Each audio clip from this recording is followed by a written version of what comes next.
I'm Tharanku Ramacharaka. If you saw an earlier post here on my channel called Thought Forms, this is a remake of it. I've shortened it up, I hope, because that was over 3 hours long and it involved some rambling at the beginning. I'm going to cut out the rambling part and get more directly to the point here. I'm presenting thought forms to you in connection with war on consciousness. After much deliberation over the effects that this kind of information can have, I've decided to go ahead and do it. And I want to throw in caution here. Just a word saying this material is powerful knowledge to have. It is, I hate to use the word, sorry if it offends you, but it's true occult knowledge. And it's powerful. And it is not intended, I do not intend this material for anybody who plans to wield this knowledge unscrupulously. It can be used that way. And it is being used that way by many people on the planet, whether or not they know it. And those who know it are intentionally engaging in a form of black magic when they use it unscrupulously. So this material is not intended for anybody whose intentions are in that direction. This material is to help anybody who is interested in doing what can be done with respect to the war on consciousness, which is really the underlying hijacking and attack on humanity that's going on now. There are the outward appearances of things, there's world events, the economic situation, on, you name it, that is traced back, at least on the physical plane on this planet, to, well, the way people typically put it, to Illuminati families who are, apparently at the top of the control hierarchy or the control pyramid of the planet. I have encouraged the idea that the control and influence, the line of influence and the control hierarchy goes even further than that into the astral plane. And one of the kinds of entities of the astral plane is thought forms. And that's what we're addressing here. There is the level at which we can work toward, well, this doesn't have directly to do with a movement toward true selfhood. The movement toward true selfhood, self-realization, true self-actualization, is the answer to the war on consciousness. But along the way, knowledge of thought forms will eventually become, brought to the awareness of a person along that movement, no doubt. But anybody who is moving in that direction is going in the correct direction, not just for its own sake, which is the ultimate purpose of it, but at least, to rise above the level of influence that others have over us at the level at which it's called a war on consciousness. Now, anybody who wants to, do something about the war on consciousness, in addition to a movement toward true selfhood, knowledge and application of that knowledge of thought forms is very important. But again, I'm not presenting this for people who want to use it for any other purposes. And I want to provide another caution here. As an entity, thought forms are entities, but they are artificial entities. They are not natural entities. They are human-created entities. They are very powerful. They have a life of their own. They can be vitalized to great extents, depending on various conditions, such as strong desire force and strong mental images being accompanying their creation. They can become vitalized and take on quite a long lifespan and be affected by other people, affect other people. They affect their creator, and their creator can affect them. We're all engaged in thought forms. We're all surrounded by them. We all create them. To do so intentionally puts us in a position of great responsibility for the nature of our thoughts. And we always have to remember cause and effect, cause and effect. And whatever thought forms we send out, in one way or another, affect us. So be careful whenever treading into this territory, please. And another thing, when it comes to entities, invoking or evoking entities, astral entities, is not recommended. Okay? Now, sometimes such procedures can be aimed at thought forms. Again, tread carefully, but it's not as dangerous in most cases as evoking or invoking natural entities. But the caution here is, even in working with this, I guess, what I might call more safe form of entity to deal with, still be careful with what kinds of thought forms you create and what kinds of thought forms you attract.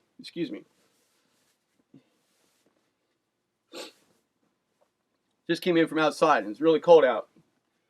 I'm getting a little warmed up now. In more ways than one. All right. Those cautions having been stated, I'm going to get right to it here, and I'm going to, throughout this, I'm going to narrate excerpts from Annie Besant and C.W. Leadbeater's book called Thought Forms, written in 1905. I'm not going to give the whole book. Now later on, see, I only have a copy of it here. I have an online copy. My physical copy, I never found I never bought the physical book. So, and this is a file which I could not highlight or edit. So later on, there are going to be descriptions of various thought forms, actual thought forms that are given in pictorial representations in the book. And I'm not going to read all of them. So when I get to that point, I may have to pause here and there and skim through to look for bits of information that are actually going to be useful to us from the descriptions of those diagrams. Some are just descriptions of what a diagram looks like. I'm not going to give that. All right, so here we go. And as we go, I'm going to pause now and then and make connections here with the war on consciousness. All right, and one last note. I could just skip to information that's really critical, but then you'd have knowledge. I would be giving knowledge of thought forms and some hints at practical application with them without some necessary background information. I'm not going to present this information to anybody without some necessary background information regarding them. That would just be unscrupulous of me. Because like I said, this is powerful information. It's the real stuff, folks. Okay? It's the real stuff. It really is. No holds barred. So here we go. All students of, let's say, occultism know that what is called the aura of man is the outer part of the cloud-like substance of his higher bodies, interpenetrating each other and extending beyond the confines of his physical body, the smallest of all. They know also that two of these bodies, the mental and the desire bodies. Now when they say the mental, if you've seen some of my other stuff where you know much about the different planes of existence, like what are usually called the 7 great planes of manifestation, or you know about the human constitution, the bodies, our bodies that correspond to each of those planes, then you'll know what's being referred to here. If you're not familiar with it, look at some of my other stuff. The Arcane Teachings, the Arcane Formulas, the Astral World series, and a few of my others. I'm just making a vague reference to those in saying this. They all know, when they say the mental body here, they're talking about our body, our form, let's say, that corresponds with the lower mental plane. The lower mental plane being being the highest great plane in the set of planes that as a group are called the lower planes. There are in general classified 3 higher planes, and 4 lower planes. The 4 being the physical, the plane of forces, the astral, and the mental, or the lower mental, depending on how we want to name them. The 3 higher are either called the higher mental or the causal, and then 2 spiritual planes. The lower planes are all kind of wrapped up in physical plane life. The 3 higher are all wrapped up with the opposite end of that spectrum. So there's kind of a dividing line between the 4 lower and the 3 upper. What they're saying, what they're talking about here, what they just mentioned, they've already mentioned the physical body, the astral body, and the mental body. Those are all lower plane bodies. In between the physical and the astral, there's a plane of forces. It's kind of like the glue or the interface between the astral and the physical. And they don't actually refer to that plane here in this book. They also know that 2 of these bodies, the mental and the desire bodies, the desire body also being called the astral, okay, are those chiefly concerned with the appearance of what are called thought forms. But in order that the matter may be made clear for all, and not only for students already acquainted with such material, a recapitulation of the main facts won't be out of place. Man, the thinker. Now, but don't be offended, please, by the word man here. It's in place of, the word humanity. This was written in 1905. I'm giving it to you as it was written. Man, the thinker, is clothed in a body composed of innumerable combinations of the subtle matter of the mental plane. This body being more or less refined in its constituents and organized more or less fully for its functions, according to the stage of intellectual development at which the man himself has arrived. Therefore, you see, intellect is a mental faculty of the lower planes. The mental body is an object of great beauty, the delicacy and rapid motion of its particles giving it an aspect of living iridescent light, and this beauty becomes an extraordinarily radiant and entrancing loveliness as the intellect becomes more highly evolved and is employed chiefly on pure and sublime topics. Every thought gives rise to a set of correlated vibrations in the matter of this body, accompanied with a marvelous play of color, like that in the spray of a waterfall as the sunlight strikes it, raised to the nth degree of color and vivid delicacy.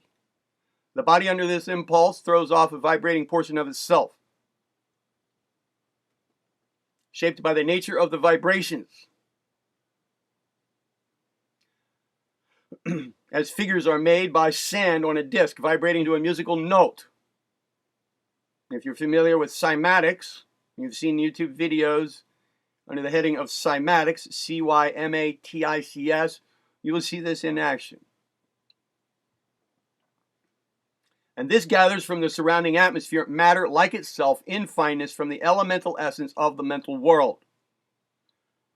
If there are any phrases here, like the one that I just read, that seem to be packed full of information, and you didn't quite get all of it, please go back and listen to it again. I don't want to take a lot of time here. As I'm reading, I'm going to power read through it. If you didn't quite get something, because some of these statements are really packed full, like a suitcase. You open them up, all kinds of stuff in there. I want you to get every point. We have then a thought form, pure and simple. And it is a living entity of intense activity animated by the one idea that generated it. If made of the finer kinds of matter, it will be of great power and energy, and may be used as a most potent agent when directed by a strong and steady will. Into the details of such use, we will enter later. When the man's energy flows outwards towards external objects of desire, or is occupied in passional and emotional activities, this energy works on a less subtle order of matter than the mental, in that of the astral.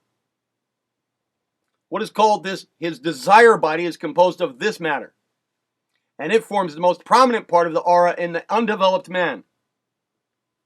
When the man is of a gross type, the desire body is of a denser matter of the astral plane, and is dull in hue, browns and dirty greens and reds playing a great part in it.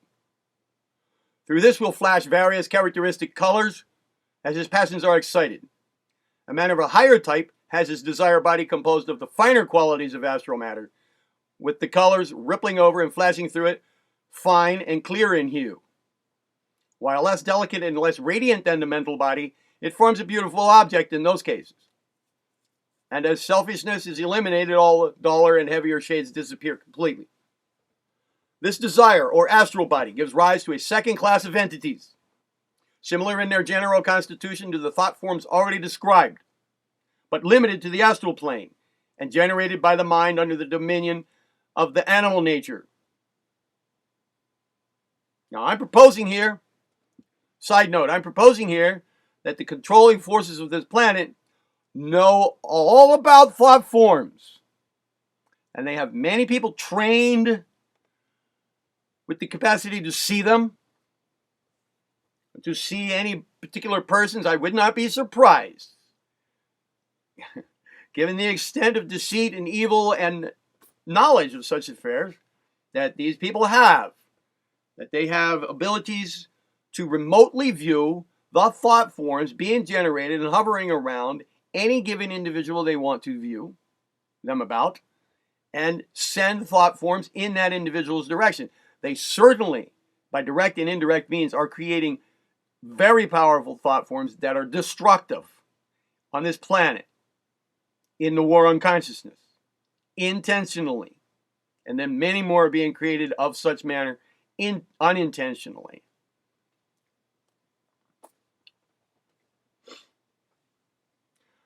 These are caused by the activity of the lower mind, these generated under the dominion of the animal nature, throwing itself out through the astral body, the activity of kama manas in the Hindu terminology, or that is the mind dominated by desire. Vibrations in the body of desire, or the astral body, are in this case set up, and under these, this body throws off a vibrating portion of itself, shaped, as in the previous case, by the nature of the vibrations. And this attracts to itself some of the appropriate elemental essence of the astral world. Such a thought form has for his body this elemental essence, and for its animating soul, the desire or passion which threw it forth, according to the amount of mental energy combined with this desire or passion, will be the force of the thought form. These, like those belonging to the mental plane, are called artificial elementals, and they are by far the most common, as few thoughts of ordinary men and women are untinged with desire, passion, or emotion. Now, I want to point out something else here. Many people have heard of the macrocosm and the microcosm. Another way to state that there is a great universal metaphysical law of analogy at work in the cosmos, sometimes referred to by the phrase as above, so below, as below, so above. This creation of thought form entities by humans is a microcosmic view of creation itself on a more macrocosmic level.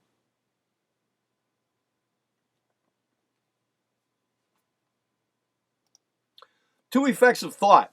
Each definite thought produces a double effect. One, a radiating vibration, and two, a floating form.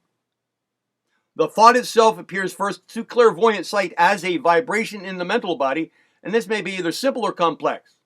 If the thought itself is absolutely simple, there is only one rate of vibration, and only one type of mental matter will be strongly affected. The mental body is composed of matter of several degrees of density, which we commonly arrange in classes according to the subplanes of that mental plane. Each of these, we have many subdivisions, and if we typify these by drawing horizontal lines to indicate the different degrees of density, then there is another arrangement which we might symbolize by drawing perpendicular lines at right angles to the others to denote types which differ in quality as well as in density. There are thus many varieties of this mental matter, and it is found that each one of these has its own special and appropriate rate of vibration, to which it seems most accustomed, so that it very readily responds to it, and tends to return to it as soon as possible when it has been forced away from it by some strong rush of thought or feeling. When a sudden wave of some emotion sweeps over a man, for example, his astral body is thrown into violent agitation, and its original colors are, or at the time, almost obscured, are for the time almost obscured by the flush of ermine or blue or of scarlet, which corresponds with the rate of vibration of this particular emotion. This change is only temporary. It passes off in a few seconds, and the astral body rapidly resumes its usual condition. Yet every such rush of feeling produces a permanent effect.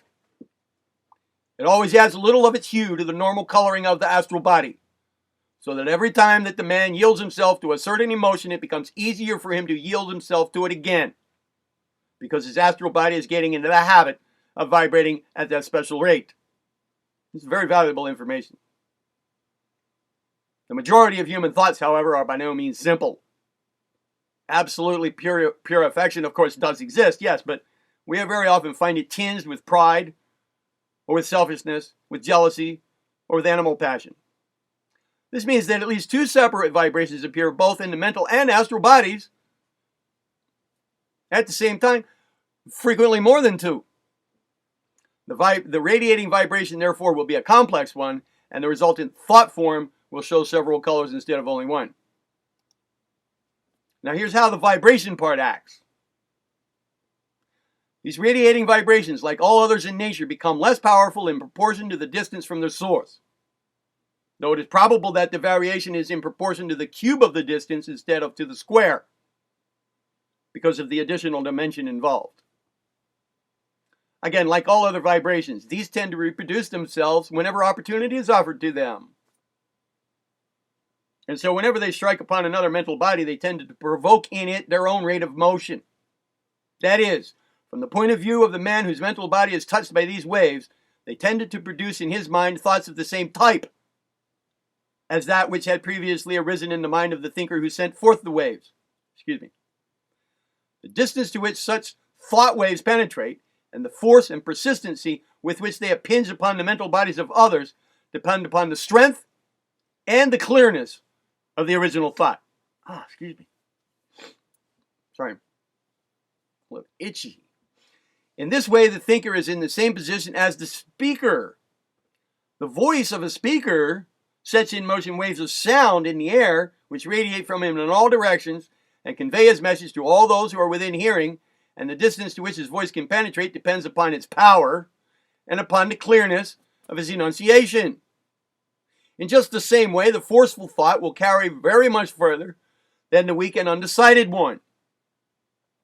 But clearness and definiteness are of even greater importance than strength. Clearness and definiteness. Again, just as the speaker's voice may fall upon heedless ears when men are already engaged in business or pleasure, so may a mighty wave of thought sweep past without affecting the minds of the man, if he be already deeply engrossed in some other line of thought. It's sometimes been said that the idle mind is the devil's workshop. Here's a clue about why that's true. Not having any particular meaning with the word devil here. I'm just bringing up that phrase. All right, now it should be understood that this radiating vibration conveys the character of the thought, but not its subject. For example, if a Hindu sits wrapped in devotion to Krishna, the waves of feeling which pour forth from him stimulate devotional feeling in all those who come under their influence. But in the case of the Muslim, that devotion will be to Allah. And for the Christians, to Jesus. A man thinking keenly upon some high subject pours out from himself vibrations which tend to stir up thoughts at similar levels in others. But they in no way suggest to those others the special subject of the thought. They naturally act with special vigor upon those minds already habituated to vibrations of similar character. Yet they have some effect on every mental body upon which they impinge, so that their tendency is to awaken the power of higher thought, just the power of higher thought in those to whom it has not yet become accustomed. Now it is thus evident that every man who thinks along high lines is doing missionary work, even though he may be entirely unconscious of it. Now the form and its effect. That was the vibration. Now the form. Let us now turn to the second effect of thought, the creation of a definite form. All students of the occult are acquainted with the idea of the elemental essence. that strange half-intelligent life which surrounds us in all directions, vivifying the matter of the mental and astral planes. This matter, thus animated, responds very readily to the influence of human thought, and every impulse sent out, either from the mental body or from the astral body of man, immediately clothes itself in a temporary vehicle of this vitalized matter. Such a thought or impulse becomes, for the time, a kind of living creature. The thought force being the soul and the vivified matter being the body. Instead of using the somewhat clumsy paraphrase, astral or mental matter ensouled by the monadic essence at the stage of one of the elemental kingdoms, we, for brevity's sake, call this quickened matter simply elemental essence. And sometimes we speak of the thought form as an elemental. There may be infinite variety in the color and shape of such elementals or thought forms, for each thought draws around it the matter which is appropriate for its expression, and sets that matter into vibration in harmony with its own, so that the character of the thought decides its color, and the study of its variations and combinations is an exceedingly interesting one. Now, this thought form may not inaptly be compared to what's called a Leyden jar, Leyden. The coating of living substance being symbolized by the jar, and the thought energy being symbolized by the charge of electricity. If the man's thought or feeling is directly connected with someone else, the resultant thought form moves toward that person and discharges itself upon his astral and mental bodies. If the man's thought is about himself, or is based upon a personal feeling, as are the vast majority of thoughts, it hovers around its creator and is always ready to react upon him whenever he is for a moment in a passive condition. The idle mind is the devil's workshop. Of course, depending on the nature of the thought forms we create, whether or not it's the devil's workshop, metaphorically put. All right.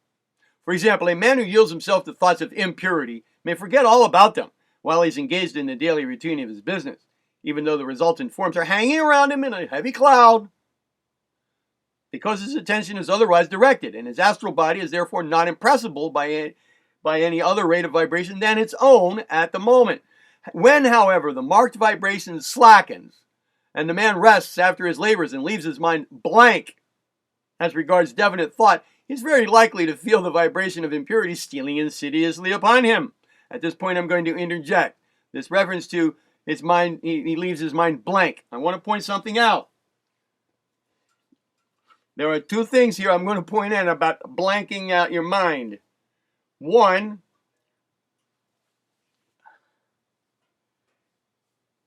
I sometimes mention to people who tell me that they have trouble focusing, or they just seem to be always distracted, or they don't have much mental control. I sometimes suggest, I think maybe you could benefit from some maybe attention training.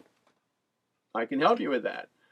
Or, some kind of mental control. And they say, why would I want to do that? I don't want to control my mind. That's mind control, man.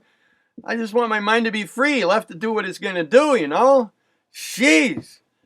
Stop talking to me like that, And sometimes I just like to go home and just blank out my mind, That's number one. It's not a good idea to not have your thoughts under control and to not have good control over your attention. It's not a good idea. It's not a good idea to not be able to pick and choose the content of your thoughts either. And it's not a good idea to just go around blanking out your mind, which brings me to point number two. There are various, I'm not talking too much here on my channel. I haven't talked at all yet about meditation. And I might not very much, ever.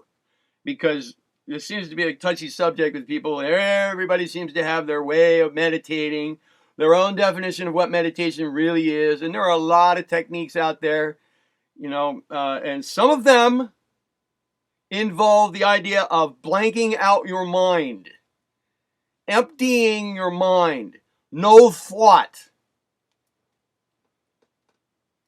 Now, There are some ways, some connotations with much higher levels of understanding than the average, at which such talk makes some sense in a constructive manner.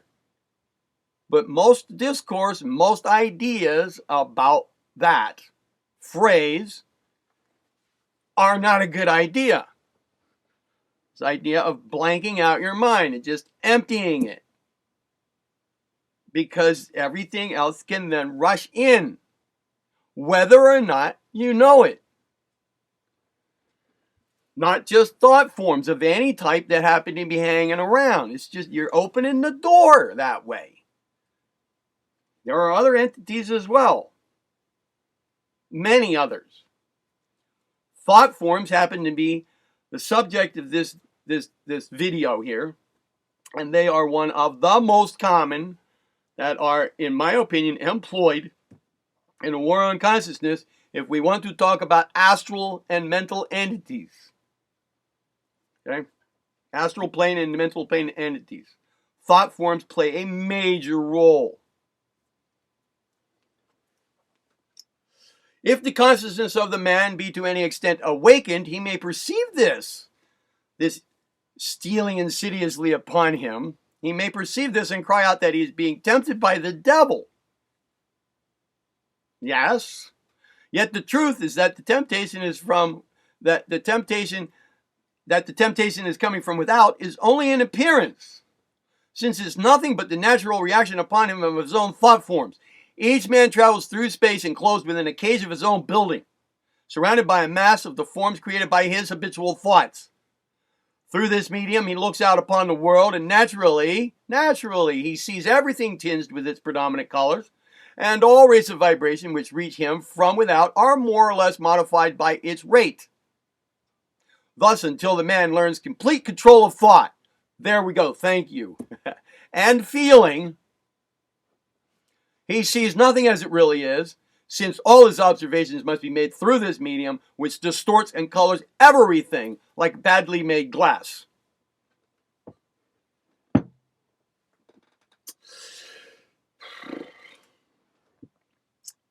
Often, I mention to people learning to get control, that I have ways to help people train their attention and their control over feeling of all the natures.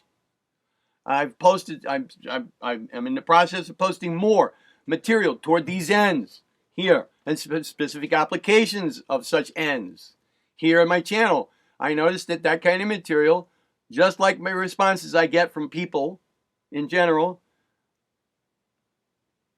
are at a low quantity. But these are the very tools that enable us to get anything done to any great extent in any direction of activity. Mental, emotional, or physical, spiritual, any direction. And anything that we want to accomplish at more subtle levels of activity than the physical, whether it's personal development, mental control, personal evolution, movement toward true selfhood, doing something about the war on consciousness at the levels at which something can be done about it, require the development of these faculties to a pretty high level, actually. Otherwise, our work is going to just kind of, it's going to fall pretty short of the goal.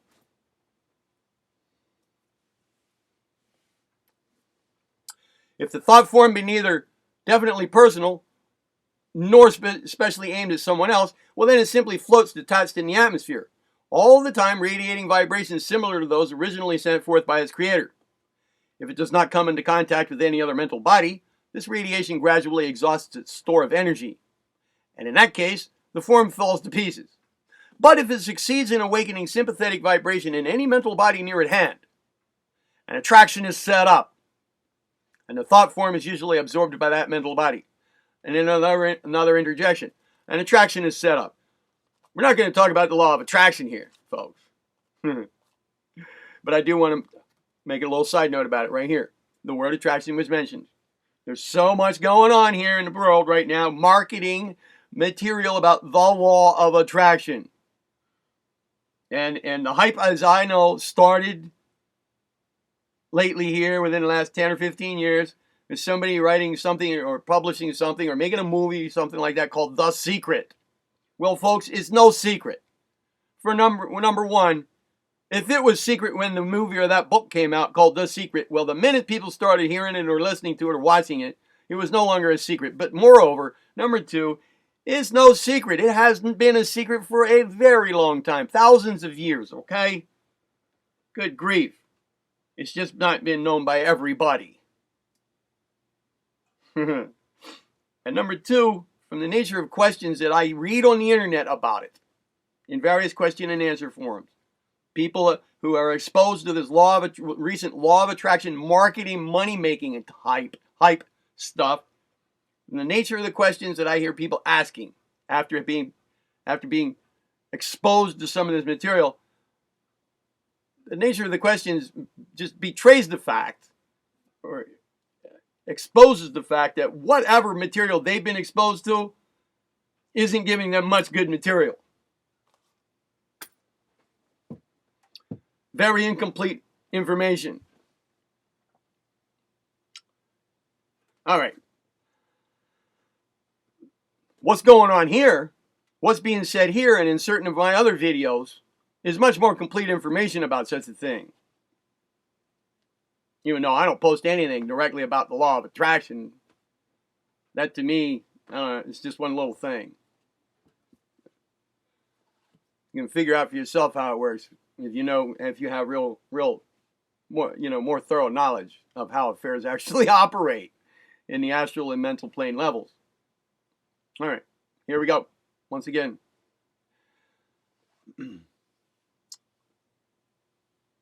Thus we see that the influence of the thought form is by no means so far-reaching as that of the original vibration. But insofar as it acts with much greater precision. What it produces in the mind body which it influences is not merely a thought of an order similar to that which gave it birth. It's actually the same thought. The radiation may affect thousands and stir up in them thoughts on the same level as the original. And yet it may happen that no one of them will be identical with that original thought subject. The thought form can affect only very few, but in those few cases it will reproduce exactly the same thing, the initiatory idea. Now, the fact of the creation by vibrations of a distant form, geometrical or other, is already familiar to every student of acoustics.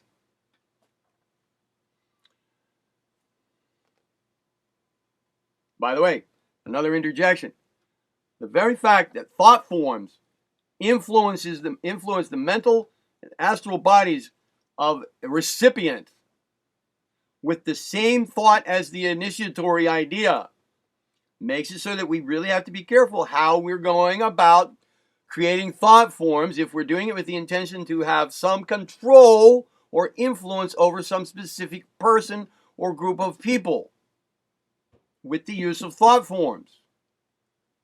We don't want to, I'm not advocating here getting off into an area, like I said earlier at the outset, black magic.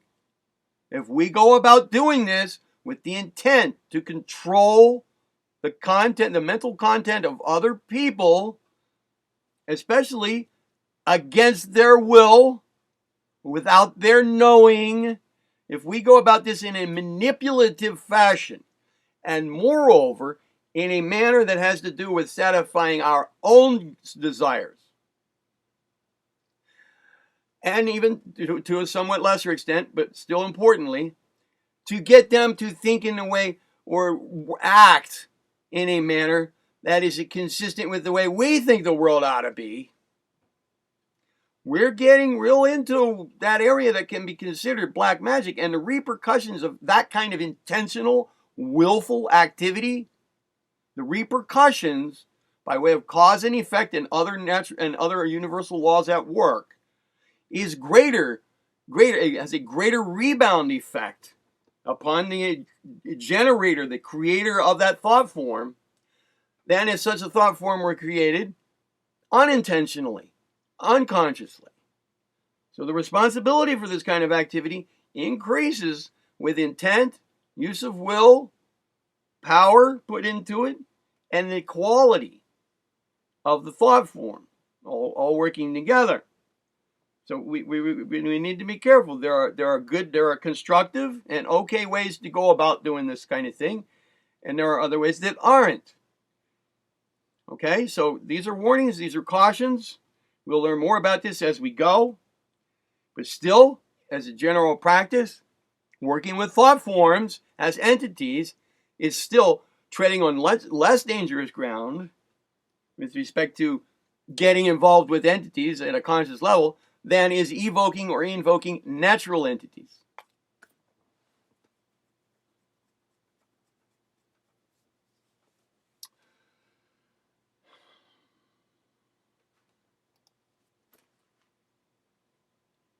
Now, there's reference here made in the book to what we now call cymatics. If you're not familiar with that, have a look at some YouTube videos on cymatics. It's a steel plate or a plate of glass, some kind of metal or glass. It's usually round in shape. It might be square. Sand is put on it or some other kind of fine particles or spores of some kind. And the plate then is vibrated with different frequencies, different musical notes, tones, voices, whatever. And we see that the vibration, the physical vibration, causes the sand or the particles or the spores to create forms, shapes. And we can see what geometrical shapes are associated with what tones or chords, different sound inputs. So there's a whole description of a 1905 version of that same idea. And what we get are some extremely beautiful patterns, geometrical patterns, largely symmetrical. If you're familiar with mandalas, a Tibetan, largely Tibetan form of art, I think that they're very symmetrical, complex, geometrical patterns. Some of these results of cymatics are like those. Another example is diatoms. If you're familiar with diatoms, being very tiny sea animals, almost microscopic sea animals, and they leave behind a shell. And when you look at the shell, you magnify it. No two are the same, and they have these beautiful symmetrical patterns involved with them. Snowflakes are another kind of thing like that. We've seen pictures of snowflakes. They're all different. They're all symmetrical. All right. Let's get to what's important about this. It seems to us the most marvelous thing that some of the drawings that are made, that are given here, which are drawings of some of these cymatic results, made apparently at random by the use of the machine, should exactly the machine that they described, the use of pendulums swinging on strings, the whole mechanism that causes pendulums to react to different sound frequencies and swing and create these patterns by the use of ink or passing across over sand and cutting lines through it. All right. Should exactly correspond to higher types of thought forms created in meditation. These patterns. We are sure that a wealth of significance lies behind this fact, though it will need much further investigation before we can say certainly all that it means. But it surely must imply this much, that if two forces on the physical plane bearing a certain ratio to one another, two forces, which they're making a reference to their mechanism that was used to create these patterns, okay? If two forces on the physical plane bearing a certain ratio to one another can draw a form which exactly corresponds to that produced on the mental plane by a complex thought, we may infer that that thought sets in motion on its own plane two forces which are in the same ratio one to another. By law of analogy, once again, law of correspondence among planes, as above, so below. Now, when they're talking about thought forms in the mental plane and the astral plane, and what they look like, they're going from actual experience, actually seeing them. in groups of people with intersubjective confirmation over it. Okay? What these forces are and how they work remains to be seen. But if we're ever able to solve this problem, it is likely that it will open to us a new and exceedingly valuable field of knowledge. At this point, I want to point out something else. When they're talking about these beautiful geometric patterns of higher mental activity, if you remember, or if you've ever seen what used to be considered kind of like a toy, an art toy, a drawing instrument, actually. Oh, back when I was a teenager, anyway, in the 70s, there was a thing called a spirograph. If you're familiar with it, and what you can do with it, the kinds of drawings that can be made, these thought forms that they're talking about, higher mental activity, look like the results of spirograph use, skillful use of a spirograph. Right. Some general principles. There are 3 general principles underlying the production of all thought forms. 1 is the quality of the thought. That determines the thought form's color. 2 is the nature of the thought. That determines its form. And 3 is the definiteness of the thought. That determines the clearness of its outline, of the thought form's outline. So the 3 characteristics to talk about of thought forms are color, form, and clearness of outline.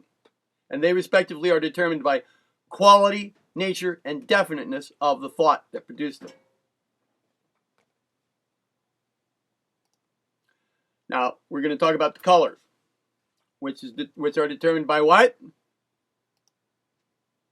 The quality of the thought. The book gives a table of colors.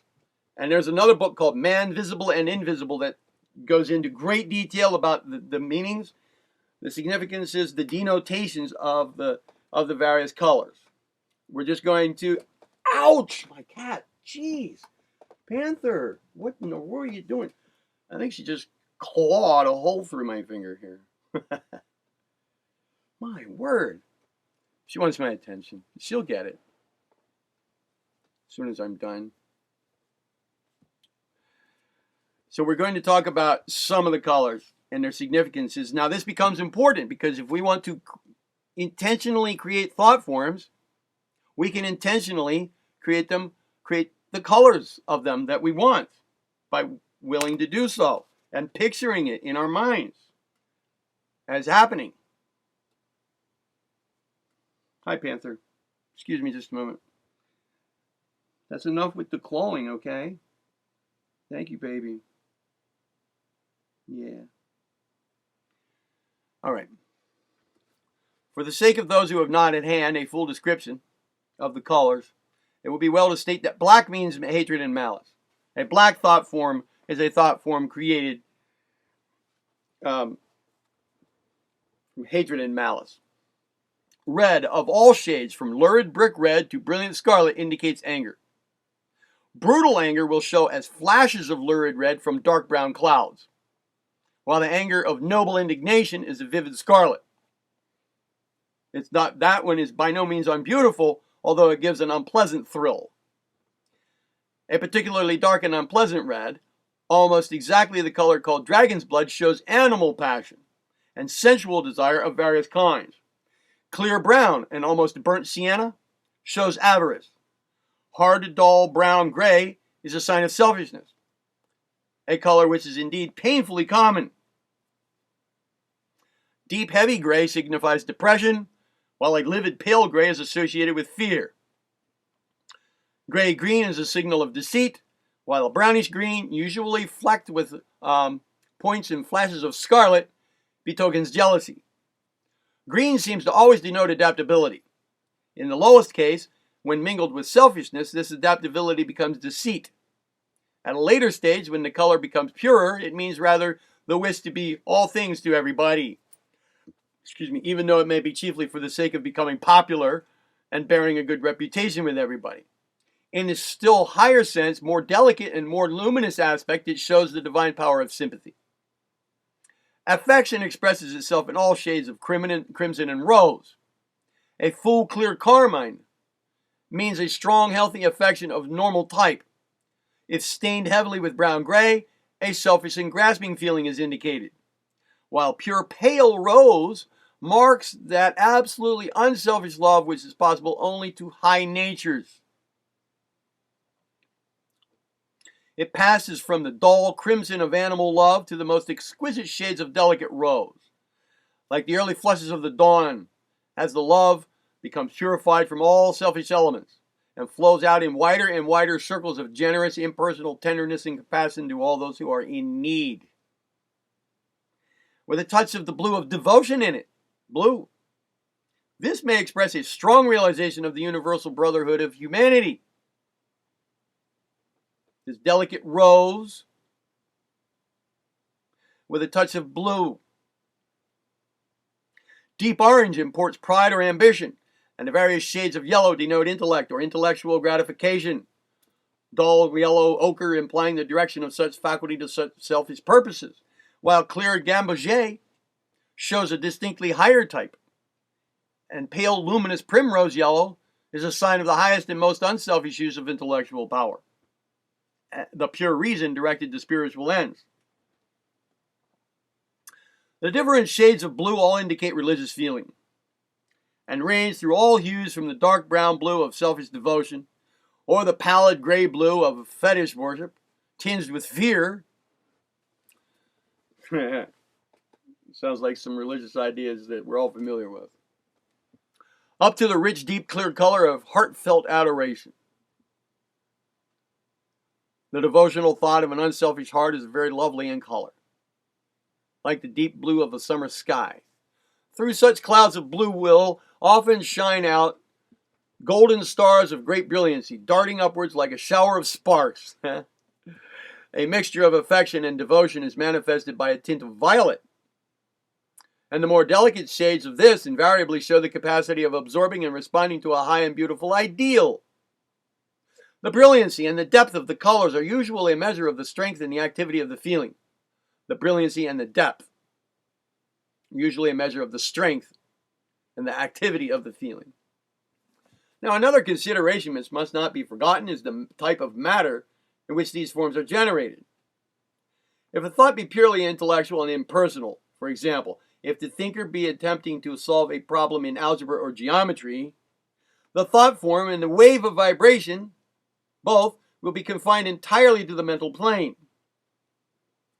If, however, the thought be of a spiritual nature, if it be tinged with love and aspiration or deep unselfish feeling, it will rise upwards from the mental plane and will borrow much of the splendor and glory of the Buddhic level, which is one of the lower levels of the higher mental plane, or the causal plane, which is the lowest of the three higher planes. In such a case, its influence is exceedingly powerful. And every such thought is a mighty force for good which cannot but produce a decided effect upon all mental bodies within reach, if they contain any quality at all capable of response to it. This is a good clue about constructive use of thought forms, intentional use of thought forms. Make them these type. This is not a this is constructive. Make them these type and direct them. Give them instructions, what they're to do, and give them, instead of trying to influence specific minds to have specific content.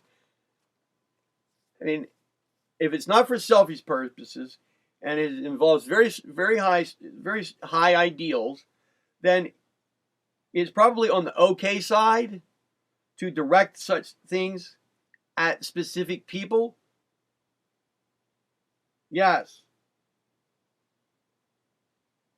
Even more safe is to place them out into the world with just kind of more general goals in mind, such as to combat other thought forms that are destructive, or to replace them, or to just provide a general influence.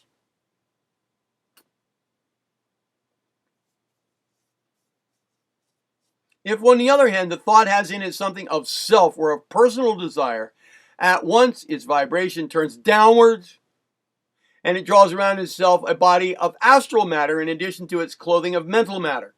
Such a thought form is capable of acting upon the astral bodies of other men as well as their minds, so that it cannot only raise thought within them, but also stir up their feelings. This happens a lot.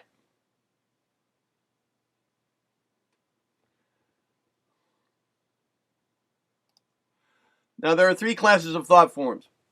From the point of view of the forms which they produce, we may group thought into three classes. One, that which takes the image of the thinker. Two, that which takes the image of some material object, or that can include a person. And three, that which takes a form entirely of its own. Let's talk about them. That which takes the image of the thinker.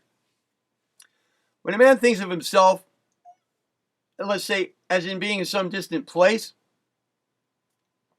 or wishes earnestly to be in that place, he makes a thought form in his own image which appears there. Such a form is not infrequently even seen by other people, and has sometimes been taken for the astral body or apparition of the person. In such a case, either the seer must have enough of clairvoyance for the time to be able to observe that astral shape, or the thought form must have sufficient strength to materialize itself. That is, to draw around itself temporarily a certain amount of physical matter also.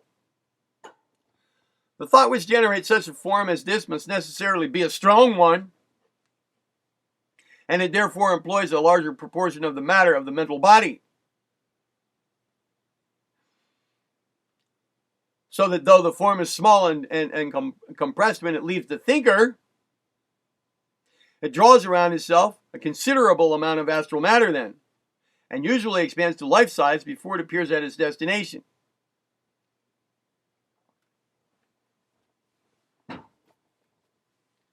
There are people who can intentionally create these thought forms of themselves, right, in their own image.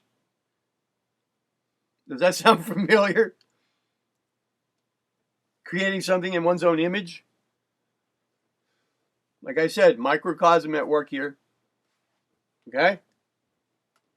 Microcosm is versus the macrocosm. As above, so below. Creation of a form of one's own image.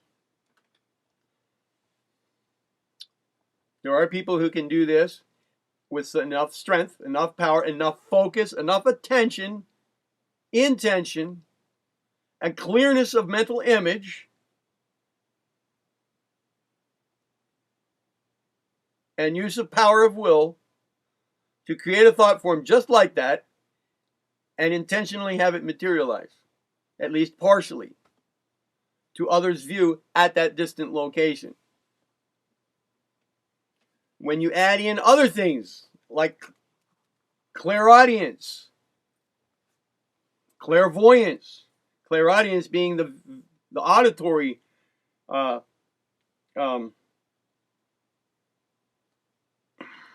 equivalent to clairvoyance, which is visual. Consider this. Consider the power that someone may have to combine this projection of a thought form, okay, this creation of a thought form at a remote location, and combine with it the power of clairaudience, remote hearing, and have those two work together. Well, you don't need a high-power microphone or a webcam or a web microphone placed somewhere in a remote location, or hack into somebody's computer or cell phone to listen to their conversations. If you have that ability that I'm talking about here,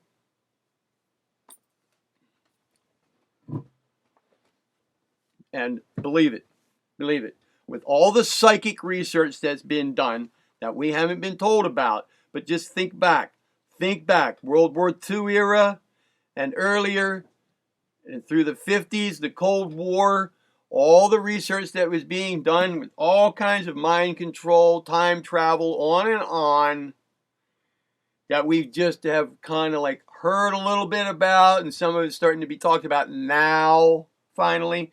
Well, think about it. If it is true, think about that. The extent to which that research has gone, and by the uses of trauma-based mind control on children, especially the children of these controlling and ruling families, and the people who work for them, abducting kids and putting them through this kind of shit. Excuse me. Okay? One of the effects of such trauma-based mind control is an amazing heightening of such abilities that I'm talking about here.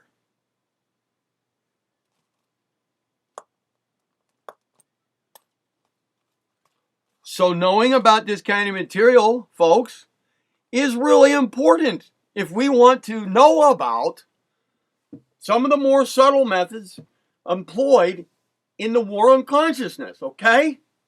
That's why I'm giving you this stuff.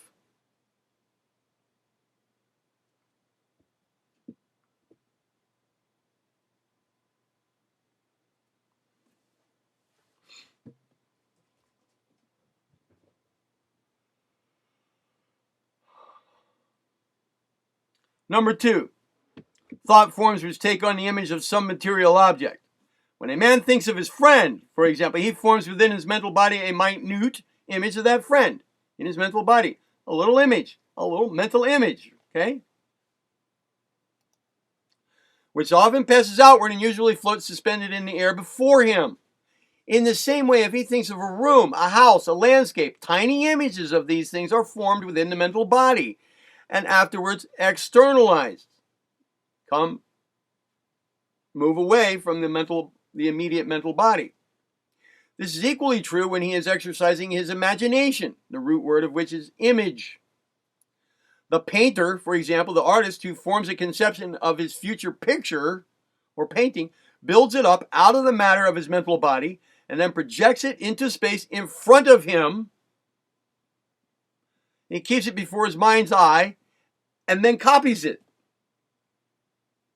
That's what happens. I suggest that if you haven't done so yet, get familiar with the entire Arcane Teachings video series here on my channel. And then get familiar, very familiar, practice everything laid out in the other series, the corresponding series, the consequent series, the Arcane Formulas. The last lesson of which is called Mentalism in a Nutshell. It addresses this. Imaging, the placing of an image before you and projecting your will through it like a light going through a film, and creating a projection out on a screen, taking and using your will as the light, okay, with you at the core back here, projecting that light out, being the active part of your will, you sitting back at the opposite end of it, the very passive end of it, called spirit, let's say, the core, from a core of your being, in control of all of this, directing will out through your mental image, your mind being an instrument for your use, okay? Not being the real you, nor this active active part of will, the volition, being the real you. But you back here at the source of it, where it's coming, into what's called your individual being from universal will, passing in through whatever is individualized you, okay? You, the real you, the true I, okay? The individualized I, projecting this will through this mental image out onto the world, is mentalism in a nutshell. Now, get familiar with all of that material, because if you just go straight to lesson 10 in the Arcane Formulas with that, the Arcane Teachings to precede it, or the preceding 9 lessons of the Arcane Formulas, You're cheating and not just jumping ahead, but you're missing out on a ton of prerequisite material to make it work and for it to be safe to do. With respect to karma, cause and effect, everything. Plus, it won't be nearly as effective if you don't do the preparatory steps with the correct and required knowledge base behind you. All right. The artist. The novelist, in the same way, builds images of his characters in mental matter, and by the exercise of his will, moves these puppets from one position or grouping to another so that the plot of his story is literally acted out before him. With our curiously inverted conceptions of reality, though, it's hard for us to understand that these mental images even exist. And hard for us to understand that they are so entirely objective that they may readily be seen by a clairvoyant. And it can even be arranged by someone other than their creator. Some novelists have been dimly aware of such a process and have testified that their characters, when once created, have developed a will of their own. Remember, I said that these thought forms are not only entities, but they can be strongly vitalized. And the writer insists on, and that the writer says, the novelist may say, that these characters, having developed a will of their own, insisted on carrying the plot of the story along lines differently from those intended by the author. This has actually happened. Sometimes because the thought forms were ensouled by playful nature spirits, not vitalized to that extent by the creator, by the novelist, but that they have become ensouled by playful nature spirits, a different kind of entity. In fact, those being an entity that aren't part of the course of evolution that we're involved with at all. Nature spirits. Or more often because some, let's say, disembodied soul who was a novelist, a dead novelist, watching on the astral plane the development of the plan of his fellow author, thought that he could improve upon it and chose this method of putting forward his suggestion. By way of the thought forms of the characters created by the novelist.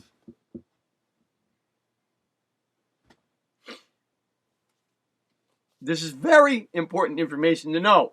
If we want to understand war on consciousness, some of the entities that these controlling idiots, all right, are using in their rituals, in their daily practices, with their predatory, psychopathic mindset, and their knowledge of such things, my word, this is everyday kind of thinking to them.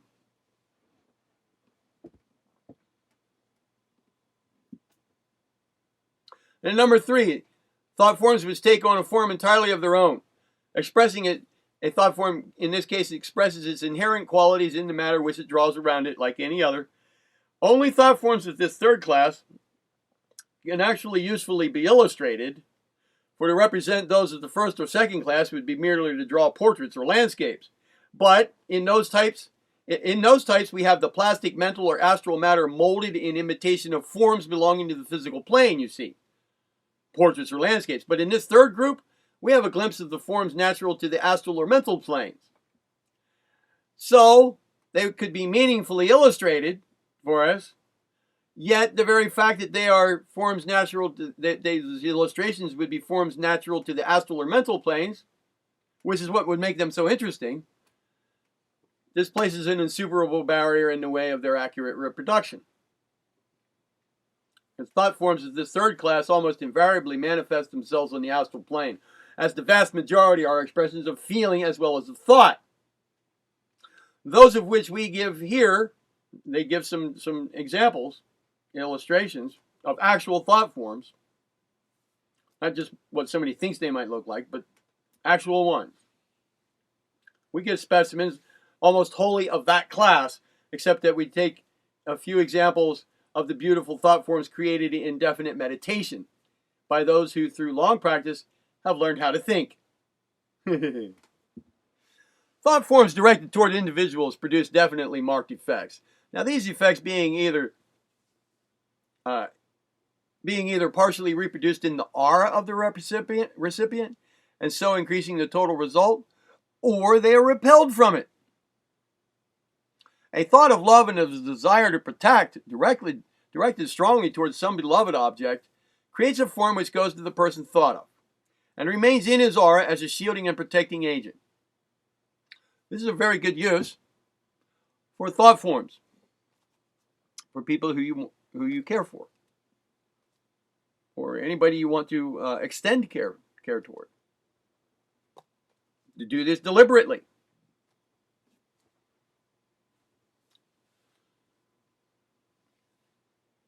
Remains in his aura as a shielding and protecting agent. It will seek all opportunities to serve and all opportunities to defend, not by a conscious and deliberate action, but by a blind following out of the impulse impressed upon it.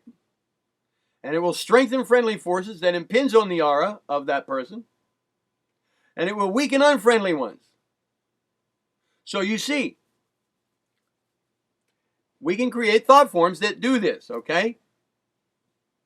That not only do their own little thing, but part of their own little thing is to strengthen friendly forces that impinge upon the aura of the person they're protecting, and weaken unfriendly ones. Okay, so if we can create thought forms to do those that do that kind of activity, in that case, we can create thought forms in general.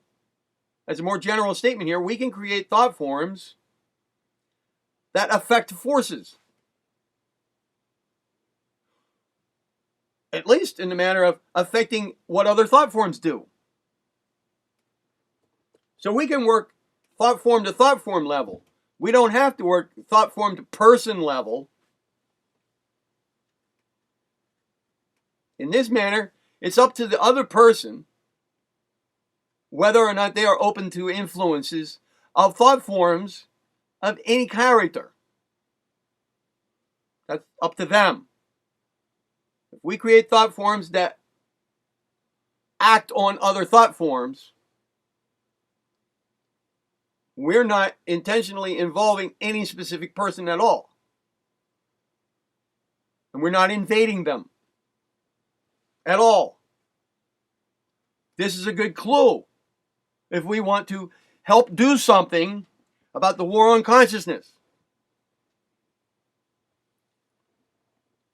We can affect destructive thought forms directed at humanity or specific people. We don't even have to try to impose our will upon specific people.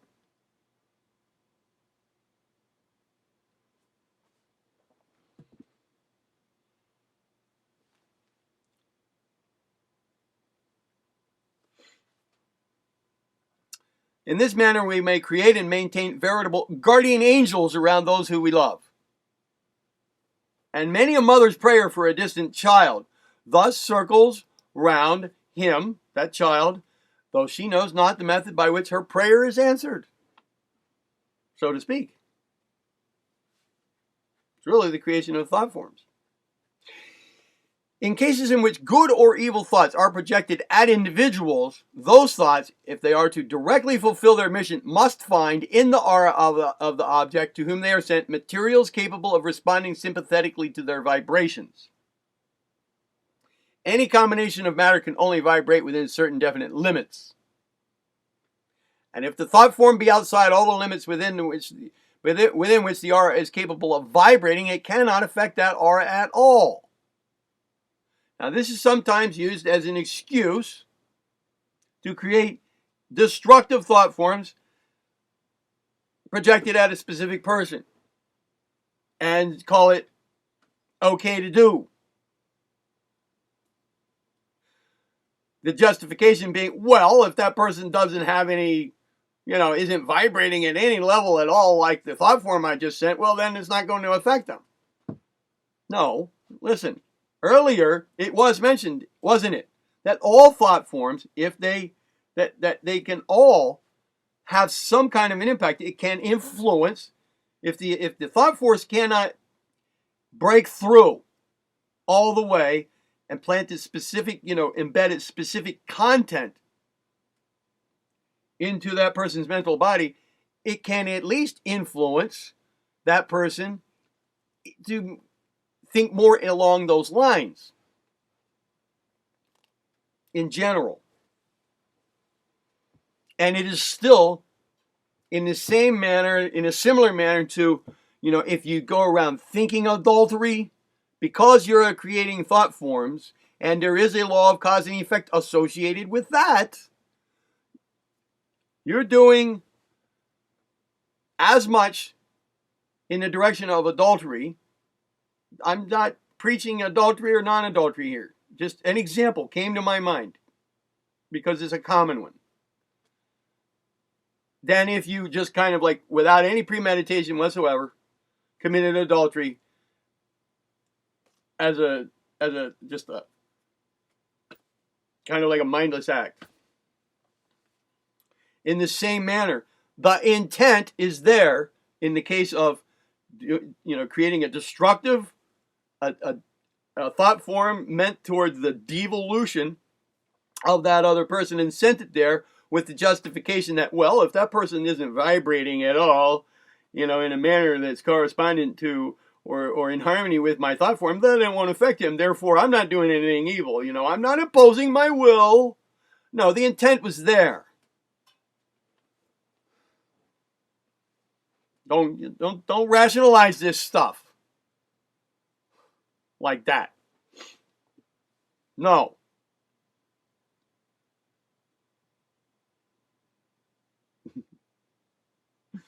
No. Any combination of matter can only vibrate within certain definite limits, and if the thought form be outside all the limits within which the aura is capable of vibrating, it cannot affect that aura at all. It consequently rebounds from it, and that with a force proportionate to the energy with which it impinged upon it. That's why it's said that a pure heart and mind are the best protectors against any inimical assaults. That's a good reason to move toward true selfhood. Not the best reason, not the highest reason, but a good one. A pure heart and mind are the best protectors against any inimical assaults. For such a pure heart and mind will construct an astral and a mental body of fine and subtle materials, and these bodies cannot respond to vibrations that demand coarse and dense matter. War on consciousness. The best defense is to get above the frequency bandwidths of influence that are being pushed upon us from all sides by these people in charge waging this war on consciousness against us. Get above them. Pure heart and mind are the best protectors against any inimical results, for such a pure heart and mind will construct an astral and mental body of fine and subtle materials, and these bodies cannot respond to vibrations that demand coarse and dense matter. If an evil thought projected with malefic intent strikes such a body, it can only rebound from it and is thus flung back with all its own energy. It then flies backward along the magnetic line of least resistance, that which it has just traversed, and strikes its projector.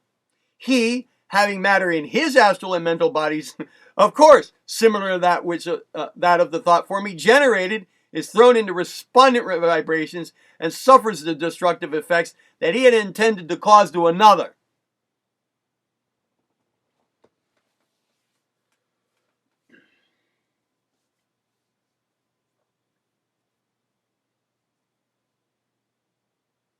Thus, so-called curses and so-called blessings come home to roost.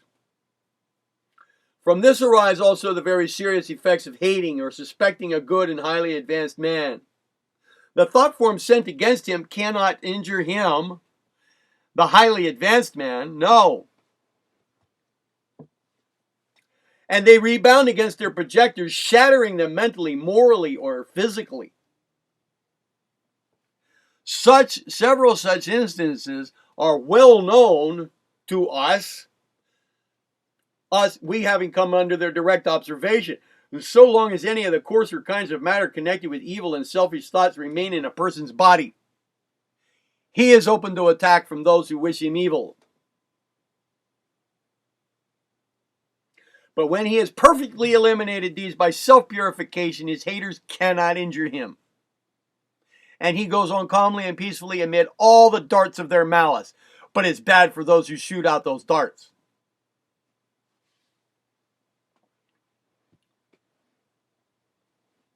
Another point should be mentioned before passing to the consideration of our illustrations of thought forms is that every one of the thought forms here given is drawn from life.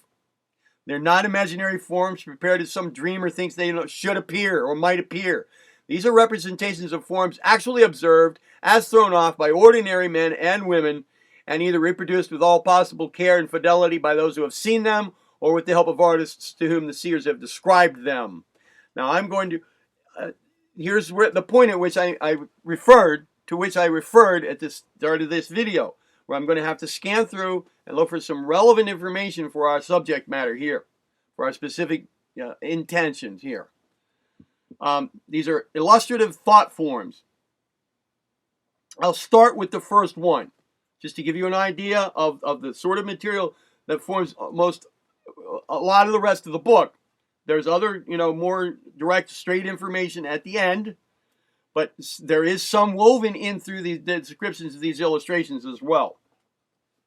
And I'm going to look for that, but I'm going to give you the first one to give you the nature of the material, okay? Illustrative thought forms. Affection. They're referring to a figure called figure 8. Figure 8 is a vague, pure affection here. This is a thought cloud involved with vague, or thought form involved, corresponding to vague, pure affection. Figure 8 is a revolving cloud of pure affection, and except for its vagueness, it represents a very good feeling. The person from whom it emanates is happy and at peace with the world, thinking dreamily of some friend whose very presence is a pleasure. There is nothing keen or strong about the feeling, yet it is one of a gentle well-being and of an unselfish delight in the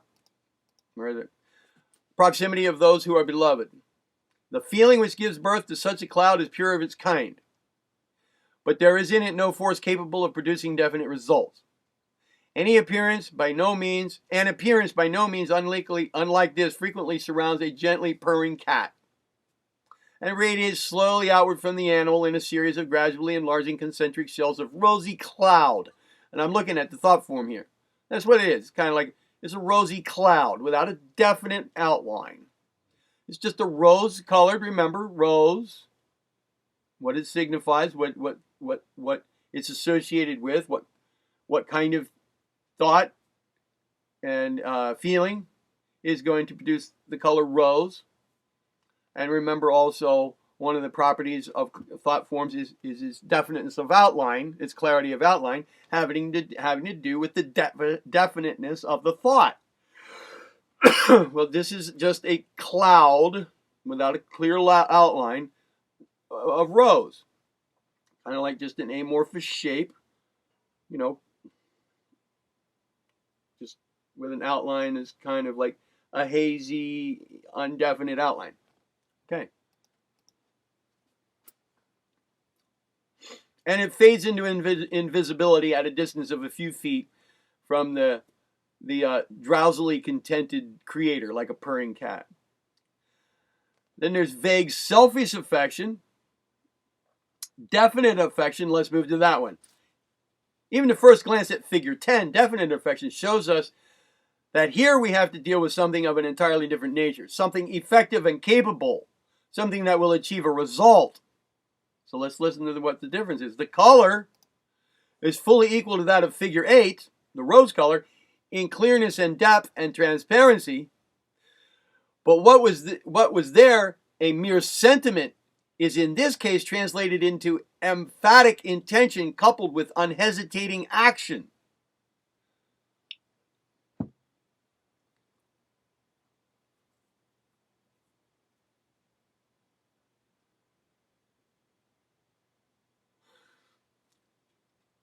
Yeah, I better read this part here to you.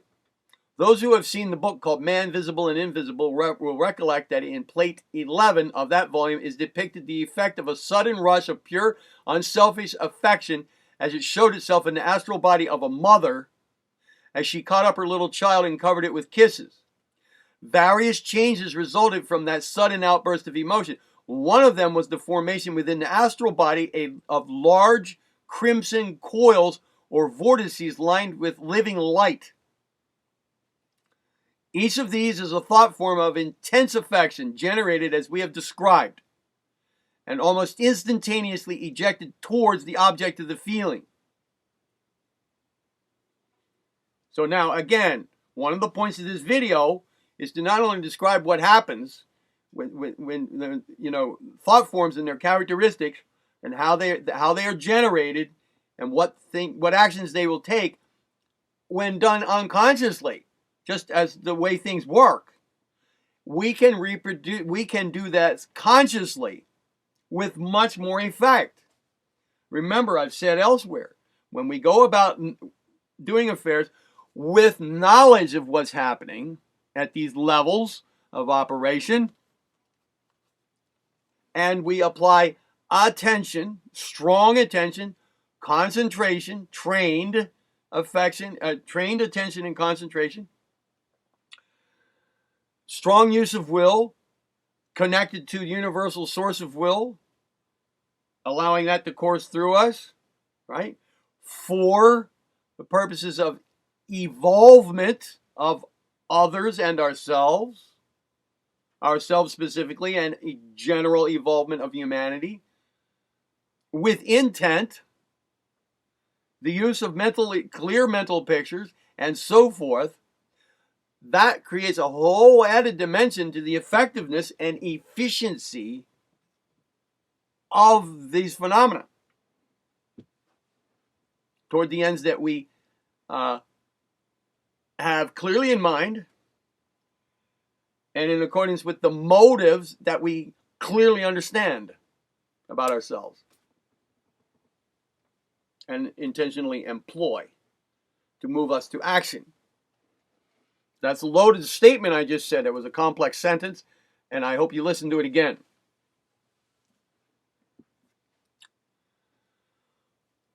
The clearness of the color assures us of the purity of the emotion which gave birth to this thought form, while the precision of its outline is unmistakable evidence of power and of vigorous purpose. That's important now. We want our thought forms to actually do something. They have to be clear. There has to be definiteness and clarity in the image so that its form has a clear outline.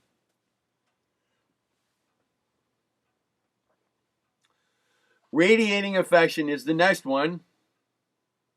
It's a thought form intentionally generated, since its author is making the effort to pour himself forth in love to all beings. It must be remembered that all these forms are in constant motion. This one, for example, is steadily widening out, though there seems to be an exhaustless, wow, I'm looking at it right now. It looks like it has wings on it. Wow. Clear outline, rosy color, and it actually looks like wings. You'll find, if you read enough of these descriptions, that some of these thought forms, at least some of them, probably all of them, if I understood things more than I do about the universe, if my perceptions were really accurate and I had a lot more intelligence than I do, I would probably notice that all thought forms look like other things that are created by nature. These are artificial ones, remember, but creativity is creativity. Whether we're talking about creativity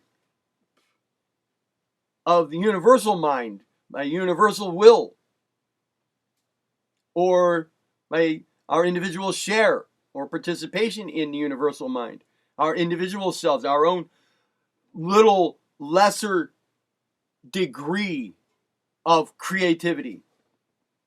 what we're creating here, these thought forms, they look very much like other things that we find created, natural things. And the meanings of them are very similar, like the wings here. I mean, this one with wings actually looks like it's flying somewhere to do something, to get somewhere. It really does, but it's so cool. A sentiment such as this is so wide in its application that it is very difficult for anyone not thoroughly trained to keep it clear and precise. The thought form here shown is therefore a very creditable one, for it will be noted that all the numerous rays of the star are commendably free from vagueness. It was kind of like I'm sorry, this one is in the shape of a star now. I jumped to another one. This is one that actually looks like a star. It's a radiating kind of affection, and it actually has many points coming out in various directions. It's the same color, rose, very clear outline, except it was circular, and it had many projections coming out to points. So it was a general radiation of affection for others, and it was created intentionally. Then there's talk of peace and protection. We've already talked about that. Grasping animal affection. We, for purposes of brevity here, we don't need that now. Devotion as a general category. There's vague religious feeling. We have bluish ones now. Blue. Here's one that looks like a lotus flower. It actually looks like a lotus flower. And of course, starting off, they show one that's a vague cloud, like that earlier rose-colored vague cloud. Same thing here, but blue. A pretty blue. In the center, though, it's a little dark.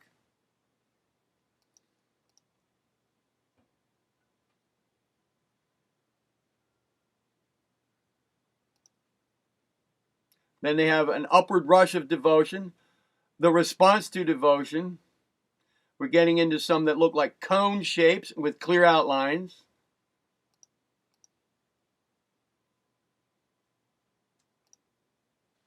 Self-renunciation. Figure 16 gives us yet another form of devotion, producing an exquisitely beautiful form of a type quite new to us, actually. A type in which one might at first sight suppose that various graceful shapes belonging to the animate nature were being imitated. Figure 16, for example, is somewhat suggestive of a partially opened flower bud, while other forms are found to bear a certain resemblance to shells or leaves or tree shapes. Manifestly, however, these are not and cannot be copies of vegetable or animal forms, and it seems probable that the explanation of the similarity lies very much deeper than that. An analogous and even more significant fact is that some very complex thought forms can be exactly imitated by the action of certain mechanical forces. While with our present knowledge it would be unwise to attempt a solution to the very fascinating problem presented by these remarkable resemblances, it seems likely that we are obtaining a glimpse across the threshold of a very mighty mystery. For if by certain thoughts we produce a form which has been duplicated by processes of nature, I've already addressed this here just a little bit ago. We have at least a presumption that these forces of nature work along lines similar to the actions of the thoughts and thought forms. Since the universe is itself a mighty thought form, called into existence by the Logos, it may well be that tiny parts of it are also the thought forms of minor entities engaged in this same work.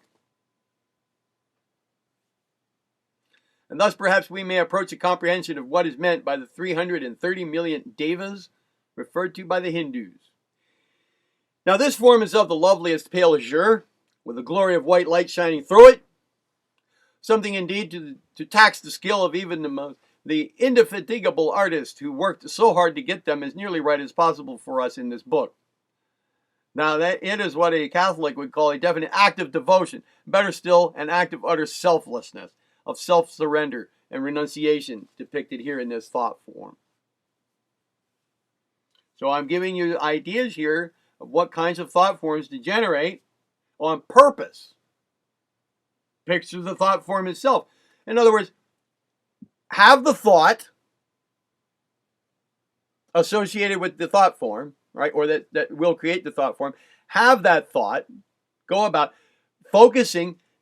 Look, core of control, you in the center. You get your will, the power to act, that being the power to control your mental and your physical energy. Your mental, your astral, and your physical energy. Okay? Your individual use of will does that. That's what it's for. At least. You, core of control, inside, sitting there, passive, experiencing, creating, using the active part of your will, the power to act, right? And your mind and your body as your instruments of expression and experience.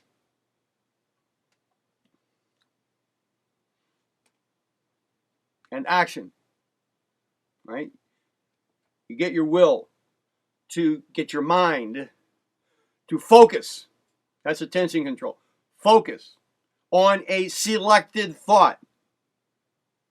And if you want, if there's emotional content, focus on it too. And combine the two, right? Focus on them. Add in a mental picture with clear outlines of whatever the thought represents, and a clear mental picture of a thought form that will go with it, and give complete and clear instruction to that thought form. Place it before your eyes, right, in front of you as mental image, both simultaneously. The thought, a clear image of the results of it that you want, or something that goes with the thought, all right? Clear image, words that go with it. This is thinking and creative thinking anyway, but doing this intentionally, and at the same time be aware of the thought form as well as the radiation of thought waves, thought vibrations to go with it, all together at the same time, like a package with clarity and intent, and project it out by an act of will, and then consider it done.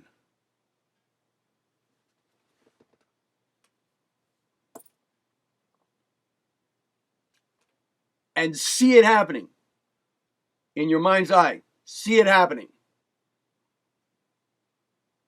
And take responsibility for it. It's yours. You created it. You're responsible for what it does.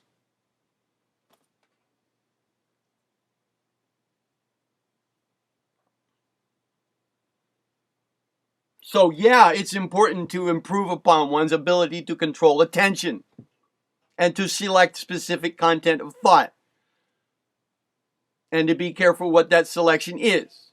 In this same manner that you can pick and choose your thought forms that go with those thoughts and ideas, right? There are thought forms that are going to go with them anyway. But just bear in mind what that thought form probably looks like now that you're getting some familiarity, right? If you don't know exactly and you don't want to create the idea or the mental picture of one that doesn't correspond with the thought you actually have, then will for the thought form that does go with that thought to be clear and to have a specific purpose. Be aware of it and talk to it. Give it instruction. If you have a pretty good idea of what that thought form is going to look like, given what we're learning here, then go ahead and include that. You can even include in there the idea that if your thought form picture isn't quite right, go with the right one. But just combine all this stuff together to the best of your ability, and you'll get better and better at it. And honestly, the more you practice this, the more you're going to know what thought forms look like that you're generating.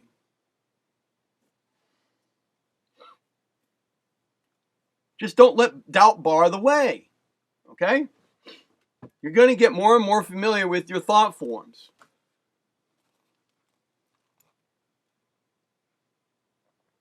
It just takes work, just takes practice.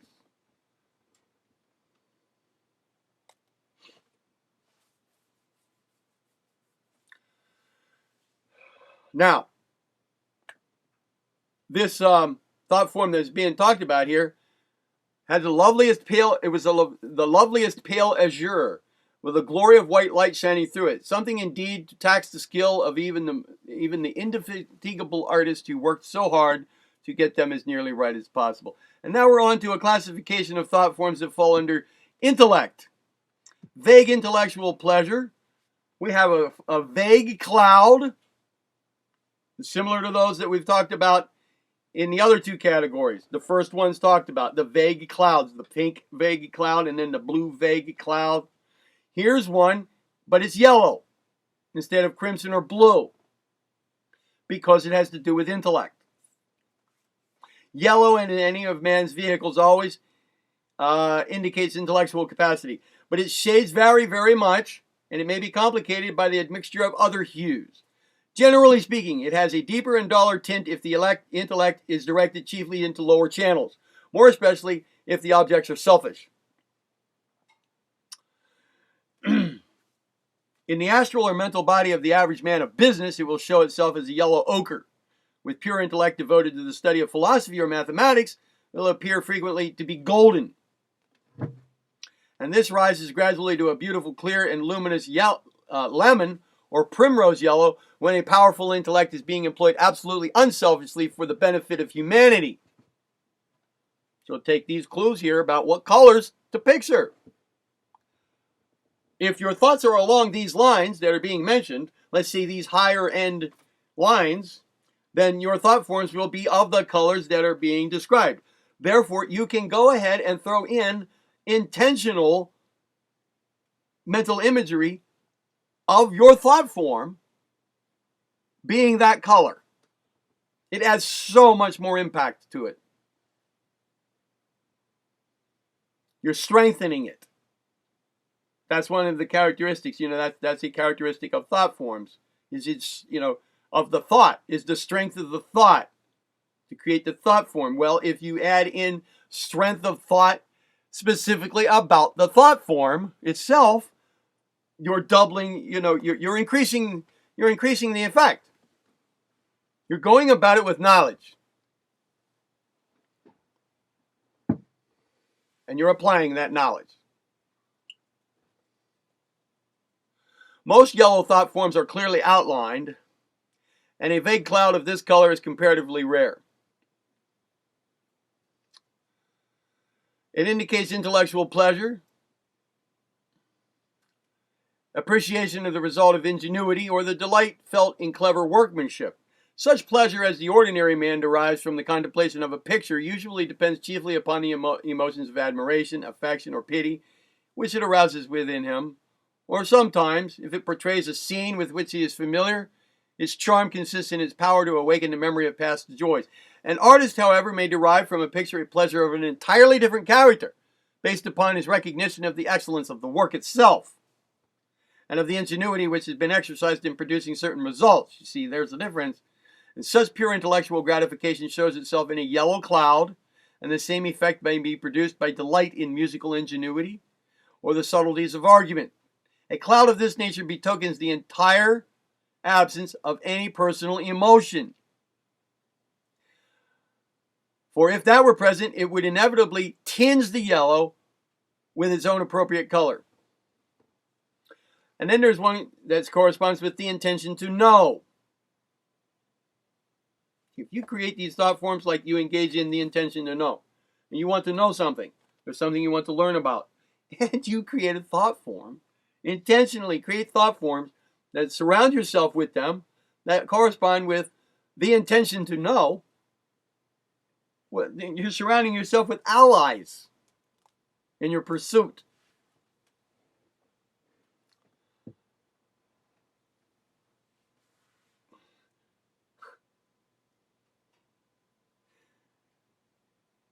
I'm looking for the description of that thought form. Well, what I'm looking at here,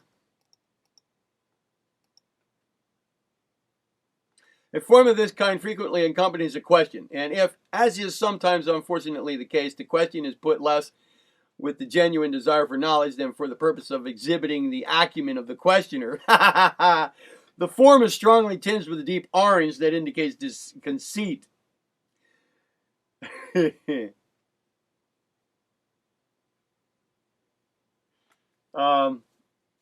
Forms similar to these are constantly created by ordinary, idle, and frivolous curiosity. But there is no intellect involved in that case. The color is no longer yellow, but usually closely resembles that of decaying meat, somewhat like that shown in figure 29 and as expressing a drunken man's craving for alcohol. Well, these are kind of like coils and little, like, vague, kind of like wide splashes like that. They're pretty well orange, yellowish and orange. A desire to know. I want to look for that one. I don't see a depiction of it. Not quickly anyway, and I know this is a video, so we don't want to waste time. High ambition. High ambition. The ambitious quality is shown by the deep red-orange color, and the desire by the hooked extensions which precede the form as it moves. The thought is a good and pure one of its kind. You see, these figures aren't numbered. Well, wait a minute. Figure 20. There we go. That splash, that outward splash, and they're slightly hooked at the end. Yes, that's the one being referred to now. A high ambition. It's a good one.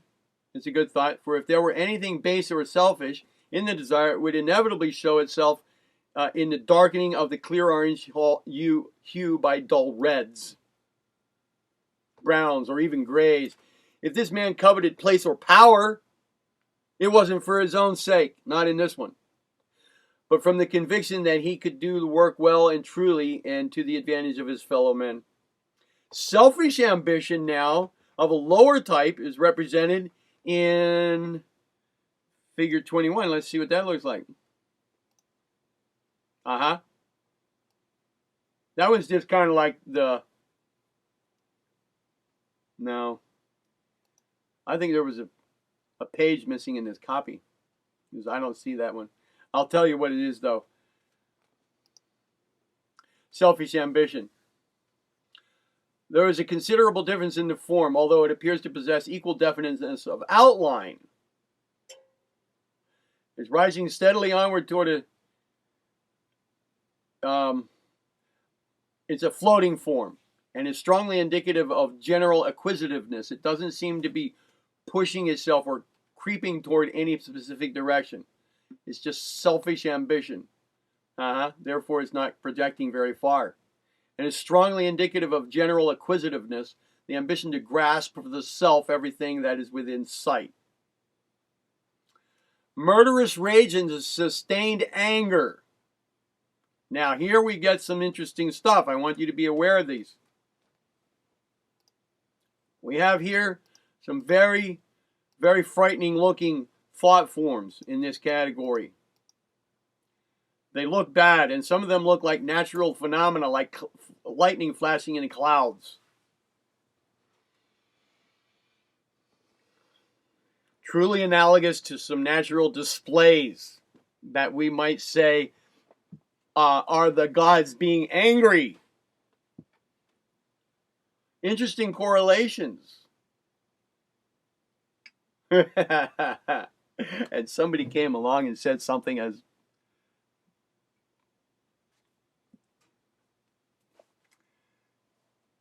small in comparison to this entire category of discourse, the law of attraction is the secret.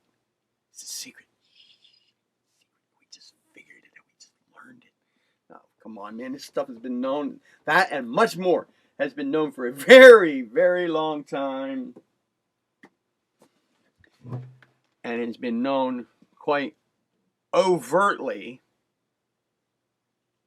to the people who are in charge of this planet running the show and creating a war on consciousness. How else would they be able to do that?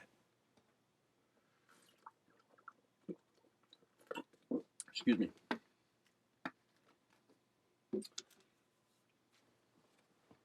This is the kind of material they don't want us to know, folks. So they create all kinds of new age stuff now that some people are starting to maybe wake up a little bit and figure this stuff out and actually perceive it. So then they come up with, oh, well, let's infiltrate the new age movement. And throw in all kinds of distracting information. Oh my goodness. Let's get people to astral travel. Yeah, there's one. Let's get them to astral project into the astral plane and get themselves all screwed up that way without them knowing they're getting all screwed up sometimes. Let's get them to do all kinds of stuff. Let's get them to walk around radiating white light. You know, picturing white light radiating from themselves so that we can pick them out in the astral world really clearly. You know, from a distance. Oh, there's one over there. Look, he's radiating a white light. Let's go attack him. He's a newbie. You get all kinds of information.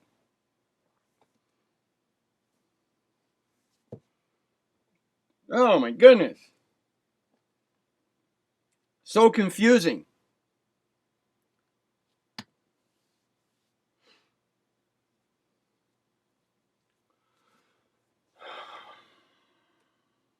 Murderous rage and sustained anger. The lurid flash from dark clouds was taken from the aura of a rough and partially intoxicated man in the East End of London as he struck down a woman. The flash darted out at her the moment before he raised his hand to strike. I'm serious. This is the one, dark cloud with a flash of lightning coming out of it. It actually is a flash of light. Here's a pen. All right? Say, here's a cloud. It's a dark cloud. And it's my mouse. See? Here comes this flash down from it, the pen. And actually, it's the flash. Like down and then back a little bit and then back down to a point. You know? I don't know. If you take this pencil and break it and fold the middle part downward to here so that you get this shape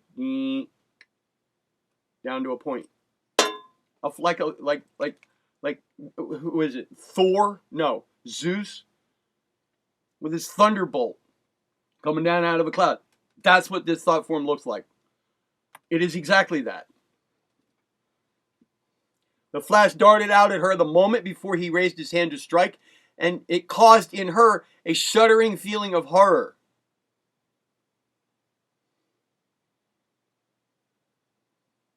As though it itself might slay her. The keen-pointed stiletto-like dart was a thought of steady anger, intense and desiring vengeance, of the quality of murder, and it had been sustained through years in this man's mind, directed against she who had inflicted a deep injury on the one who sent it forth. At some earlier point, had the latter been possessed of a strong and trained will, such a thought form would slay, and the one nourishing it running a very serious danger of becoming a murderer in act as well as in the thought in the future incarnation.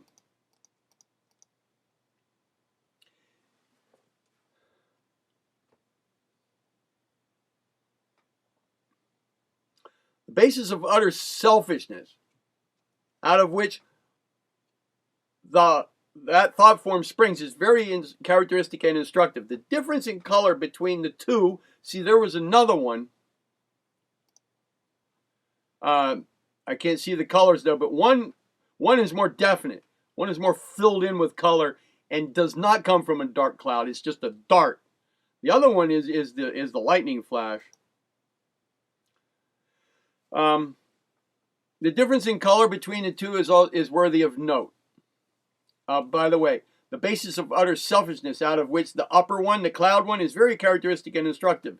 The difference in color between the two is also worthy of note. In the upper one, the dirty brown of selfishness is so strongly evident that it stains even the outrush of anger. While in the second case, though no doubt selfishness was at the root of that also, The original thought has been forgotten in the sustained and concentrated wrath.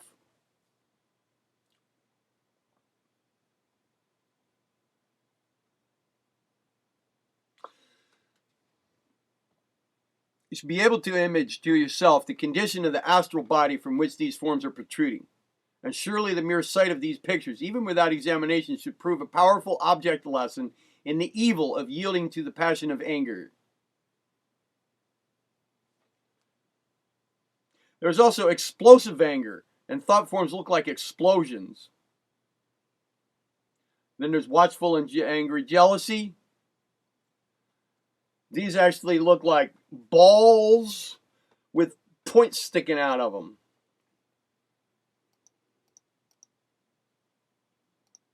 Off into another class now. Sympathy.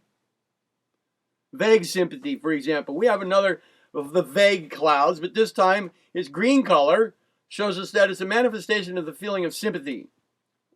And remember, green in general shows a general classification of feeling called adaptability. We may infer from the indistinct character of its outline that it's not a definite and active sympathy, such as would instantly translate itself from thought into deed. It marks rather such a general feeling of commiseration as might come over a man who read an account of a sad accident, or stood at the door of a hospital ward looking in upon the patients. So, if we want to create a general thought form, just a general one to go out and just kind of like generally fill the atmosphere, then give it a vague outline intentionally. In fact, do that clearly. Do that definitely. If you want it to be general in nature, then understand that it's going to have a general outline. So picture that outline. Fear is one of the emotions that the Illuminati, the predators, the parasites, especially their predatorial side, but their parasitic side as well, because that's not only preying on, but it's feeding on and depending on for survival. One of the emotional states that they feed on and really just cherish and adore is fear. So, when a man's astral body is in a state of frenzied palpitation, its natural tendency is to throw off amorphous explosive fragments, like masses of rock hurled out in a blasting, as in sudden fright, similar to explosive anger, except the colors will be a little bit different. Let's see.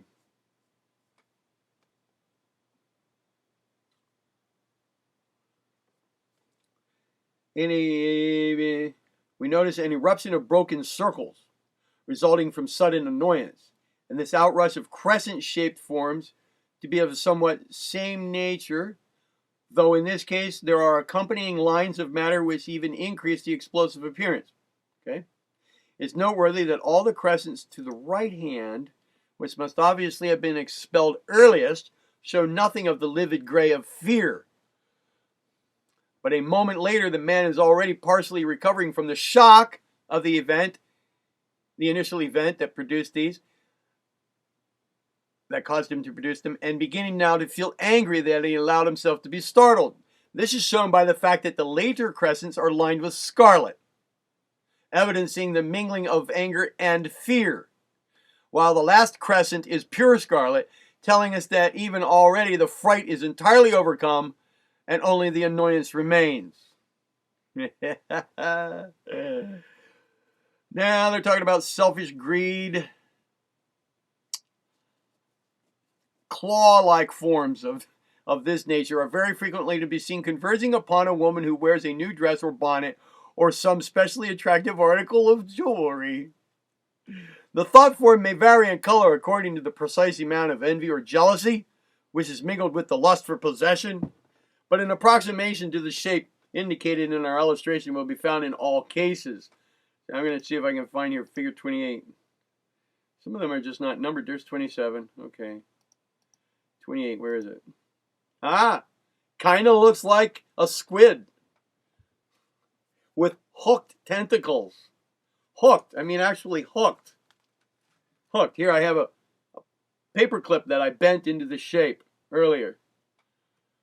Can you see that? Hooked. Except they're curved. Like this. They're kind of curved like this. They come from a general squid shape back here. Like these tentacles sticking out. Several of them. It's kind of like that.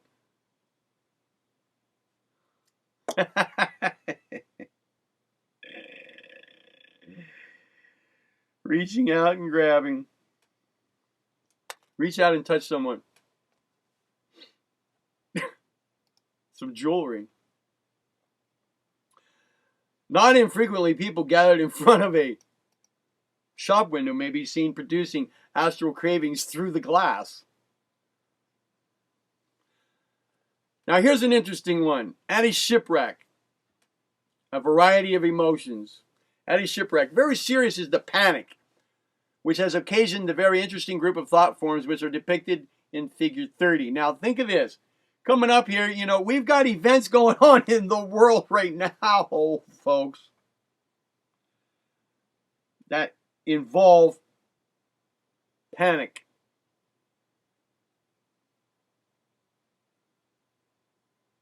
We hear about these events, big tsunamis, sinkholes appearing. I mean, and there's just kind of like a mass panic going on no matter what.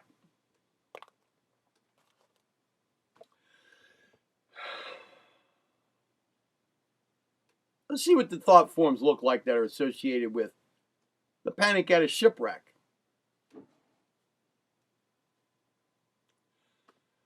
These thought forms were seen simultaneously, arranged exactly as presented, though in the midst of indescribable confusion, so their relative positions have been retained, though in explaining them, it'll be convenient to take them in a reverse order. Now, they were called forth by a terrible accident, and they are instructive as showing how differently people are affected by sudden and serious danger. One form shows nothing but an eruption of the livid gray of fear, rising out of a basis of utter selfishness. And unfortunately, there were many such as this in the shipwreck.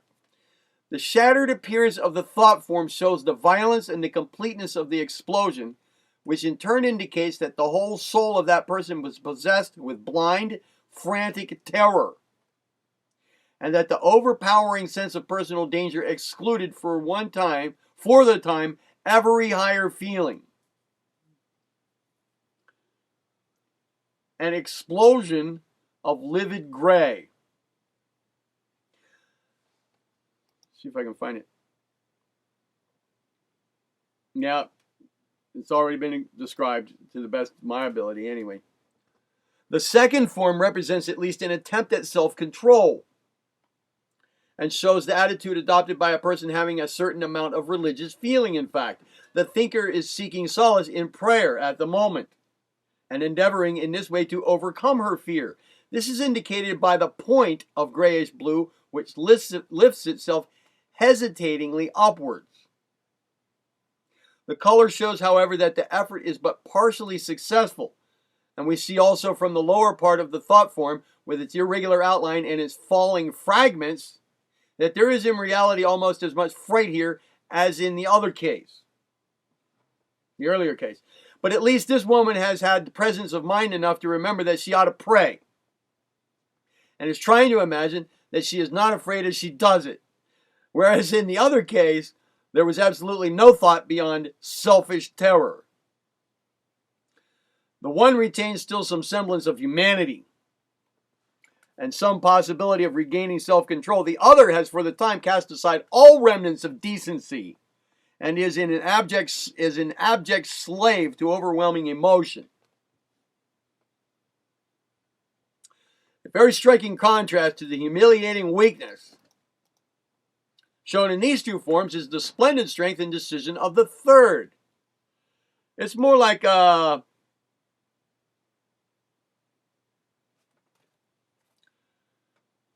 It's a shape that goes up a little bit and then down, back up and down. Kind of like a waveform, but with somewhat sharp angles as it goes. And it's 3 bands of color doing this. Like this, going.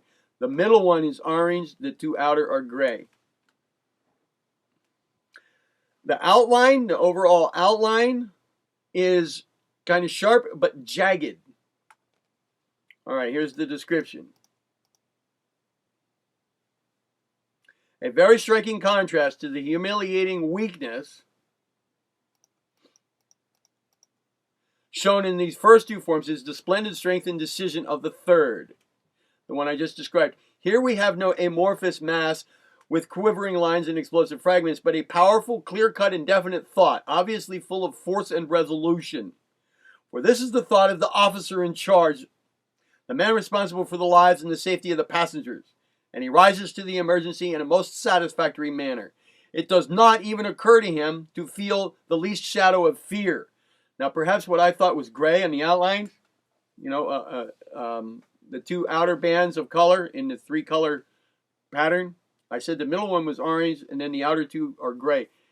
It's probably just the copy here, because if there were gray, that would be indicating fear, and it says there wasn't the least shadow of fear.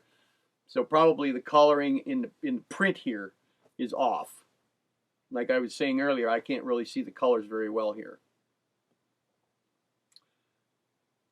And it refers to a scarlet color, which I didn't see in this illustration. This copy of a copy of a copy of a copy, I guess. He had no time for fear. Though the scarlet of the sharp point of his weapon-like thought form shows anger that the accident should have happened, the bold curve of orange immediately above it, okay, the coloring here in what I have is not a good rendition, betokens perfect self-confidence and certainty of his power to deal with the difficulty. The brilliant yellow part implies that his intellect is already at work on the problem, while the green, which runs, I didn't see any of these colors in the picture, while the green, which runs side by side with it, denotes the sympathy which he feels for those whom he intends to save. A very striking and instructive group of thought forms here. All right. Let's move along. We have some of a very different variety. Here's one that looks like the planet Earth almost. It's green and kind of a red bordering on pink. Here's one that's kind of torpedo shaped, just like a paramecium, like a slipper.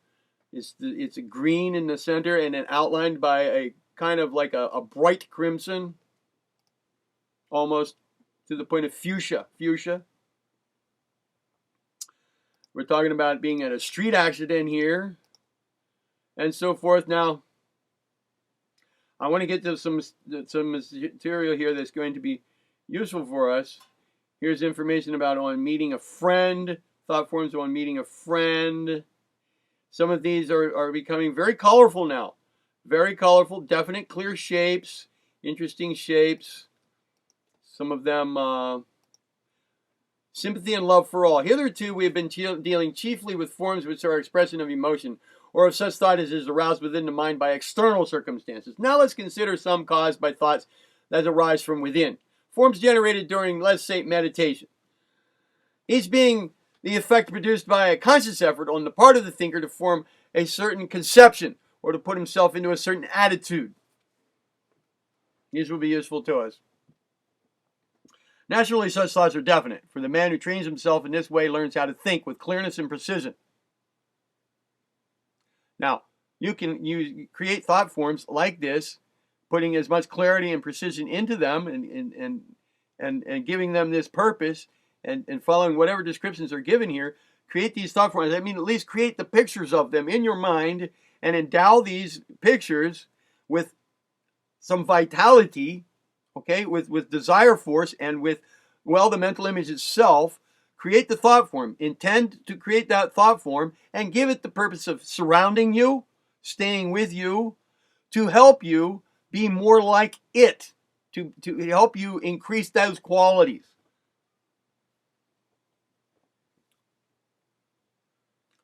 qualities of thinking more clearly and precise, to create more clear and precise thought forms. This is real mentalism, real mental alchemy. This is real stuff. This is real stuff. We can do all of these things.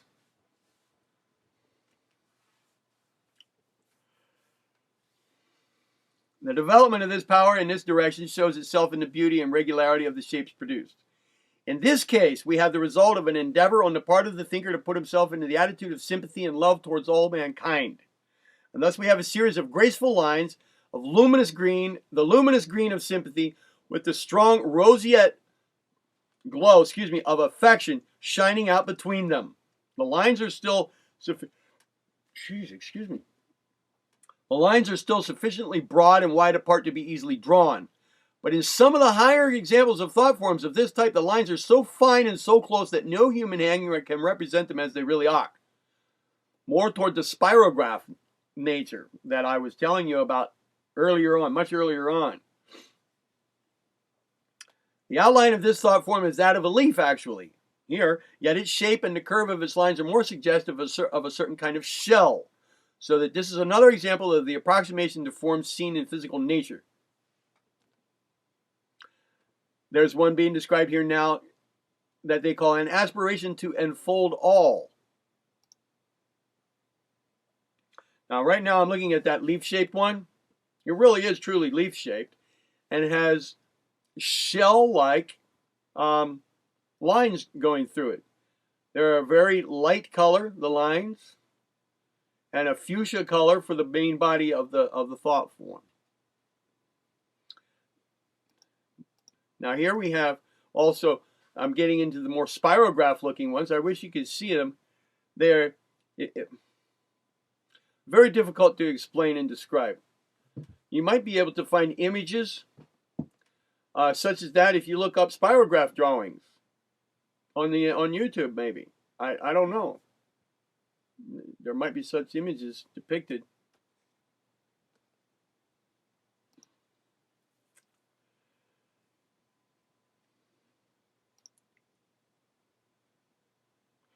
Here's one referring to being called an intellectual conception of cosmic order. Here we have the effect of an attempt to attain an intellectual conception of cosmic order. The thinker, wow, these are stars of various types, and right there, folks, is a 1, 2, 3, 4, 6-pointed star within a golden halo. With the star, 2 of the points forming the base, 2 forming the top, and then you've got the ones at the sides, points at the sides. It's 2 triangles, one on, inversely arranged, superimposed upon each other. 2 triangles forming a 6-point star within a golden halo, a bright yellow halo, very, very light color halo. And the star itself is of gold. And it's not a filled-in star. These are triangles that have they are outlines of triangles, but the lines are kind of broad. Very interesting. Here is a blue star within a bright yellow halo, and radiating from the blue star, it too is 1, 2, 3, 4. This is a 5-point star. Settle down there, Panther. Radiating from the star are golden or ochre-colored rays radiating out into a background, a circular background of a bright yellow, very light yellow, nearly white. Very interesting. And these are thought forms associated with conceptions of cosmic order.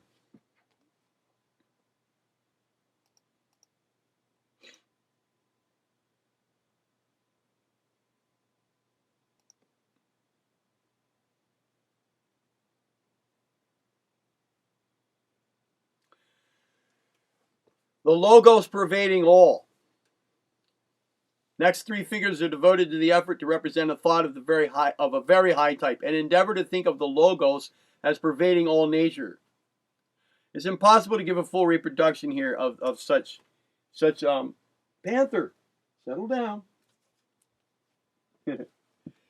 of such thought forms. It really is. But we have to call upon our readers an effort of the imagination to give some extent supplement the deficiencies of the arts in the drawing and the printing and the verbal description. The golden ball depicted in figure 42 must be thought of as inside another ball of delicate lines that are blue.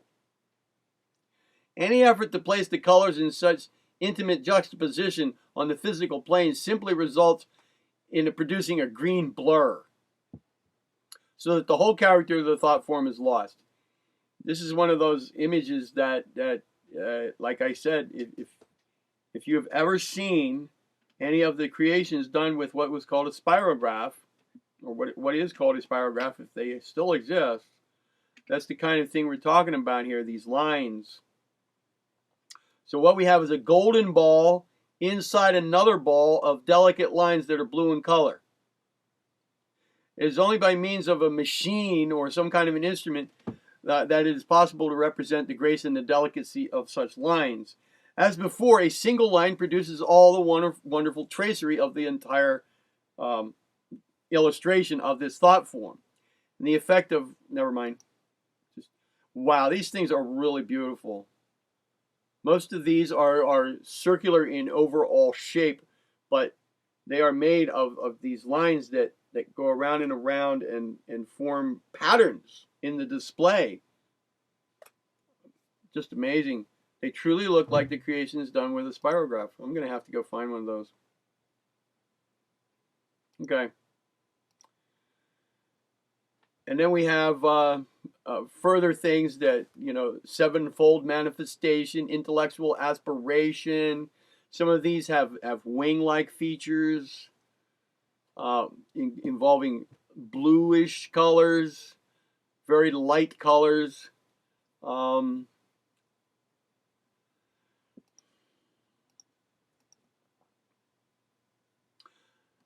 Now, surely the study of such thought forms would be an impressive object lesson, since from it we may see both what to avoid and what to cultivate. And we may learn by degrees to appreciate how tremendous is our responsibility for the exercise of this mighty power. Indeed, it is terribly true, as we said in the beginning, that thoughts are things. And it behooves us to remember that every one of us is generating them unceasingly night and day.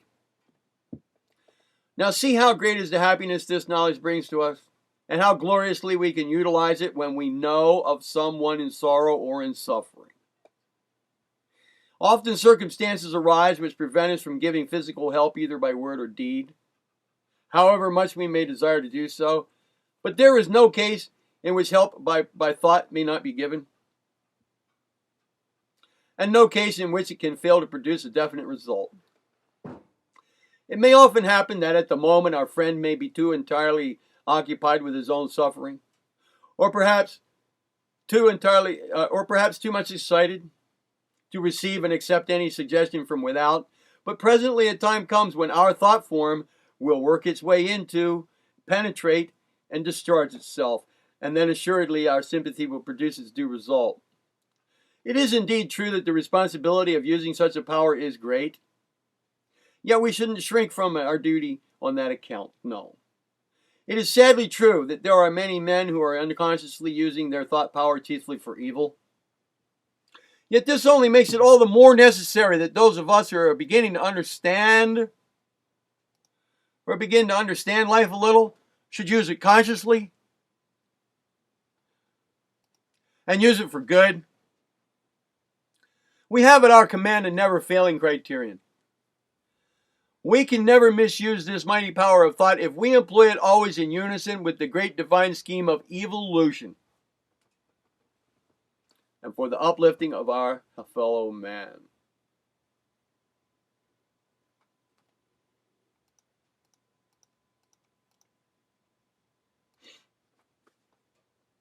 Well, that's it.